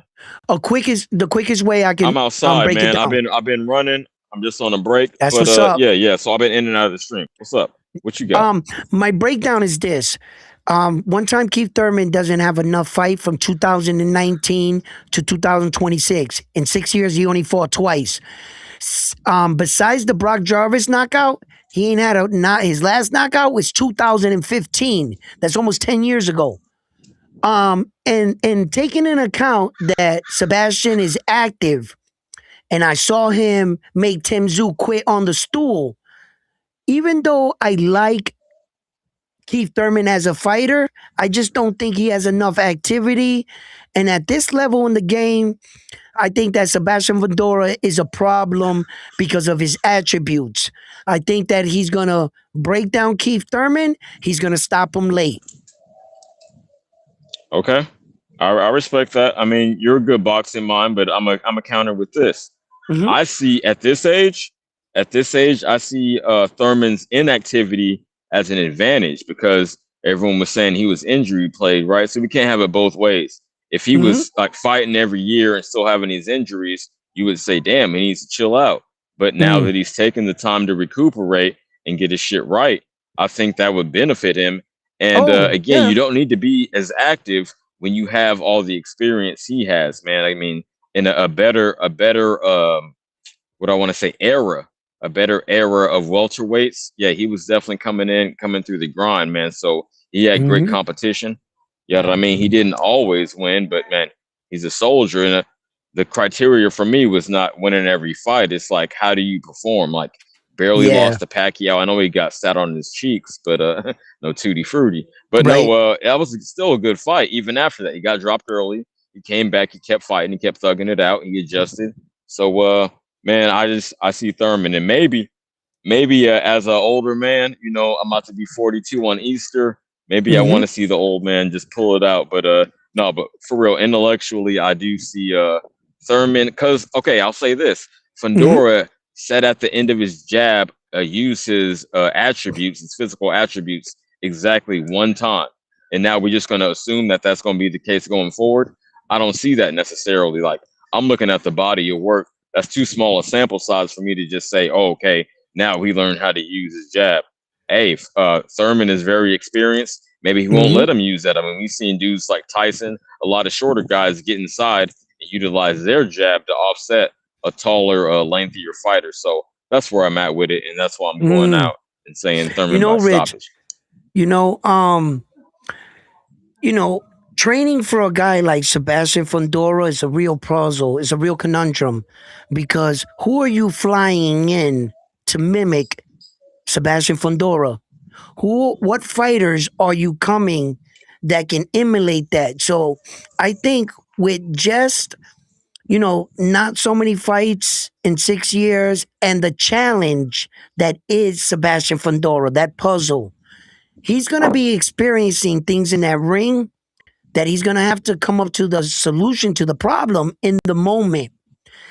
Even in the press conferences, you could see Keith Thurman still sizing up Sebastian Fundora. It's a nightmare to try to prepare for a guy that's 6'6", got an 80-inch arm reach. His wingspan is almost 7 feet. His wingspan. And he likes to fight in the inside. He gives away all his length, everything, and he goes chest to chest with these dudes. So if Sebastian thinks that Hey, getting Edwin, I in there don't mean on to the cut you off. inside, Give me 10 minutes. I'm gonna hop back on. you okay? If he thinks he's just gonna get on the inside with him, that can be a dangerous place for Keith because this tall, lengthy dude, you're trying to get on the inside to set up that overhand shot. We all know that's the way you're gonna get to him, or you're gonna try to loop in a good liver shot or something. But Sebastian's been fighting that same problem with every fighter. He's very aware that to get to him, that's the shot that's gonna have to count. So I'm a bit nervous for Keith. A bit nervous in the sense that Sebastian's not a regular fighter you train for. He's going to bring situations you're literally going to have to encounter that in the moment. And who are you going to bring in? A fucking 6'6" basketball player that can't box? You don't want to train with that guy. He's going to rock you to sleep. You're going to believe that Sebastian fights like that. You're going to need somebody like him, and I don't think you found him. So I'm under the line. You're going to experience things for the first time, not Sebastian. He's always fought little dudes. They're all smaller than him. So, All right. and he's an active Well, champion. So, I don't know. okay. I hear you. I was respond like this. I think Fundora's approach, and you acknowledged it, Hmm. fighting on the inside is foolish because you're not It is. leveraging. Not only you're not using your physical advantage to just bop bop, keep him at the end of your jab, but you can't even catch dude at the end of your punches. So the You're punches you do stifling your land own aren't punch coming. at that length. Yeah, yeah, yeah. It's not At that landing with length, as you much you are power. So I don't literally understand stifling this. your own shot. Yeah, yeah. Man, sounds like you're agreeing with me, man. You're starting to come to the dark side. No No, pun no, no, no, intended. no, no, no, no. But no. I recognize all avenues and possibilities here. I actually like Keith Thurman in this fight, and for the older guys, like you said, I would want him to pull this off, right? Just to get one for us. Mhm. Sebastian, he could bounce back from this. He could afford a loss, you know. Um, so I would like Keith Thurman, but I stopped betting with my heart a long time ago, and Oh yeah, with yeah. You the can't the do guy that. I most favor with. And in this one, in my assessment, I broke it down.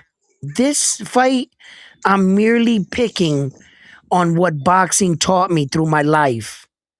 Activity spells success.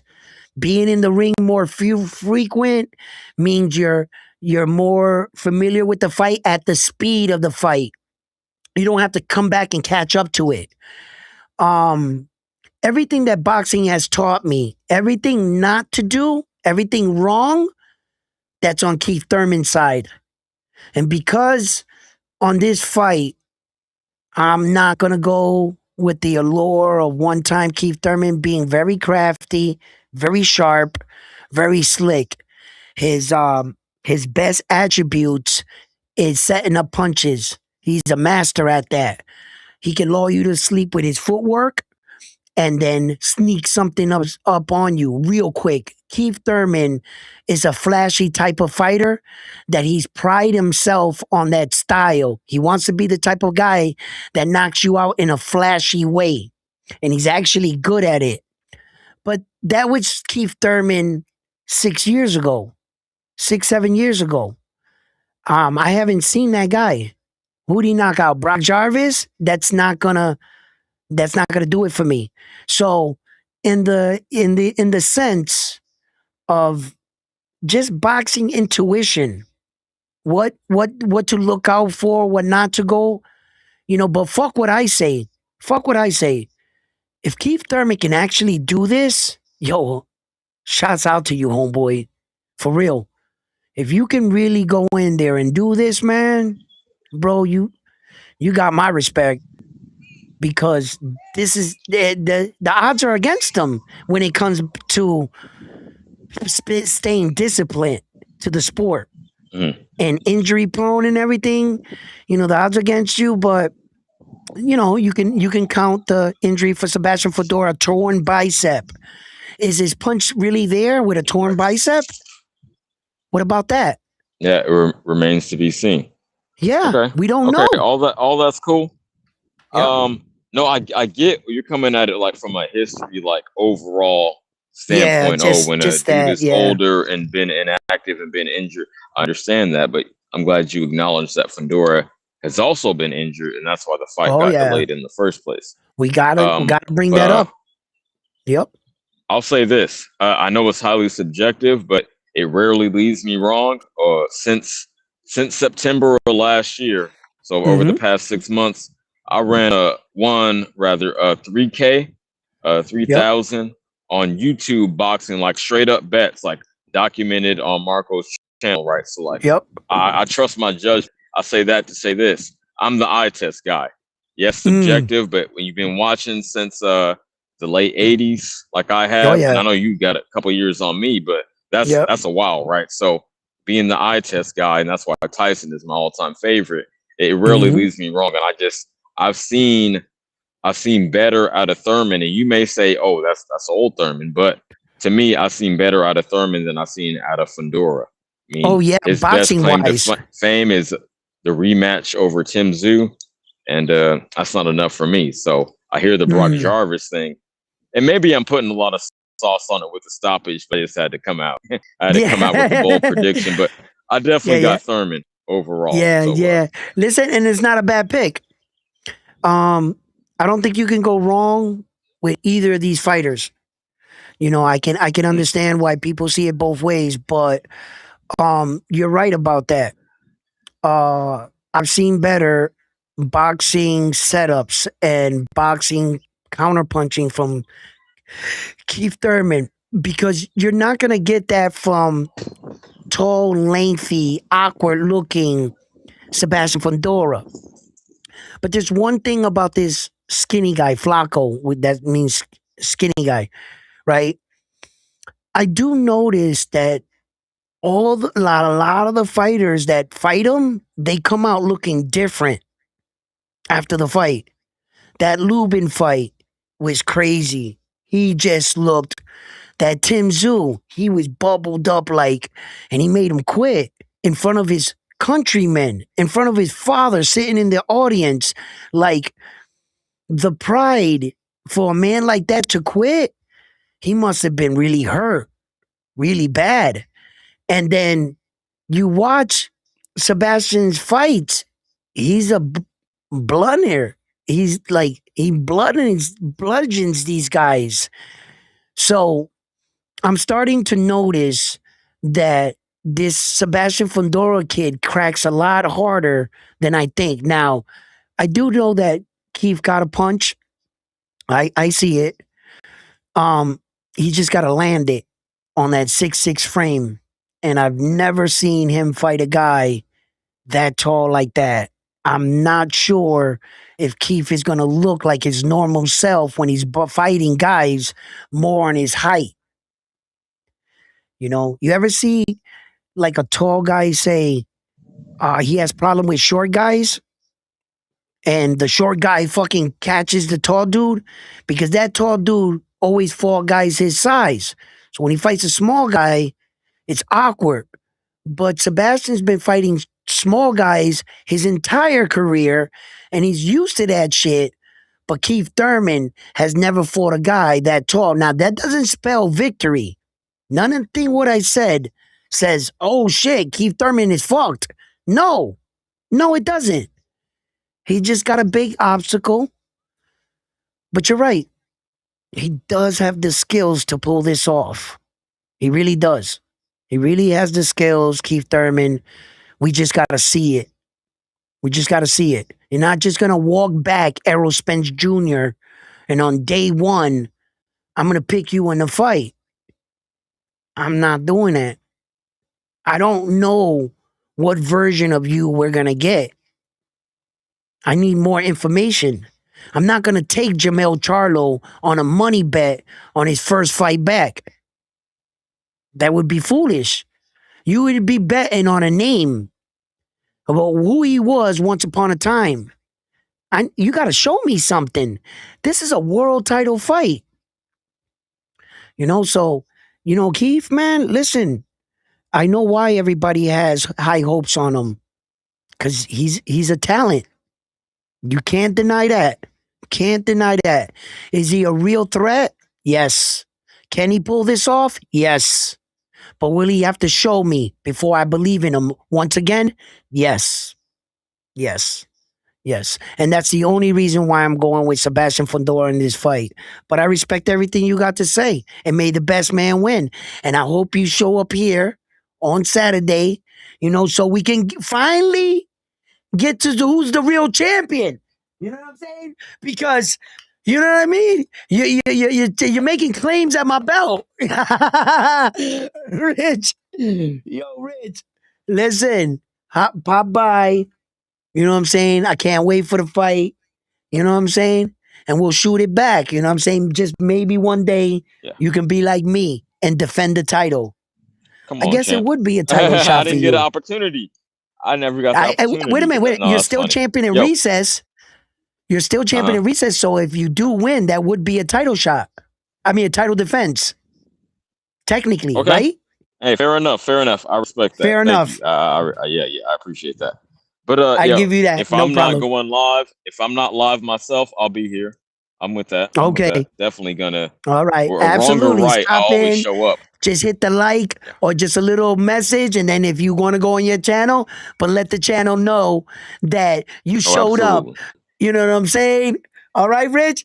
Yeah. Hey, yo, Rich, thank All you right, for man. stopping by, man. It's always a pleasure. Always great to have another great boxing mind come up and share their views. And I like for everybody else to hear someone else's boxing intellect and what they think, because it's not always what I say. There's another fighter here, and Rich got one-time Keith Thurman for a reason, and he believes in this man, and we got ourselves a fight. We don't know who's gonna win. Rich is saying one time, I got Yeah. Sebastian Fundora. Tune in here at Round One Sports Talk to see who ends up on top and the Notre Dame World Champion. So thank you, ladies and gentlemen, for stopping by. Everybody that came through, Rich, you're the man. I'm on to the next one after this one here at Round One Sports Talk. You guys have been the best. Peace. Have a great day, Rich. Appreciate you and your time. Absolutely. All Subscribe to right, Round brother. One. Like the stream.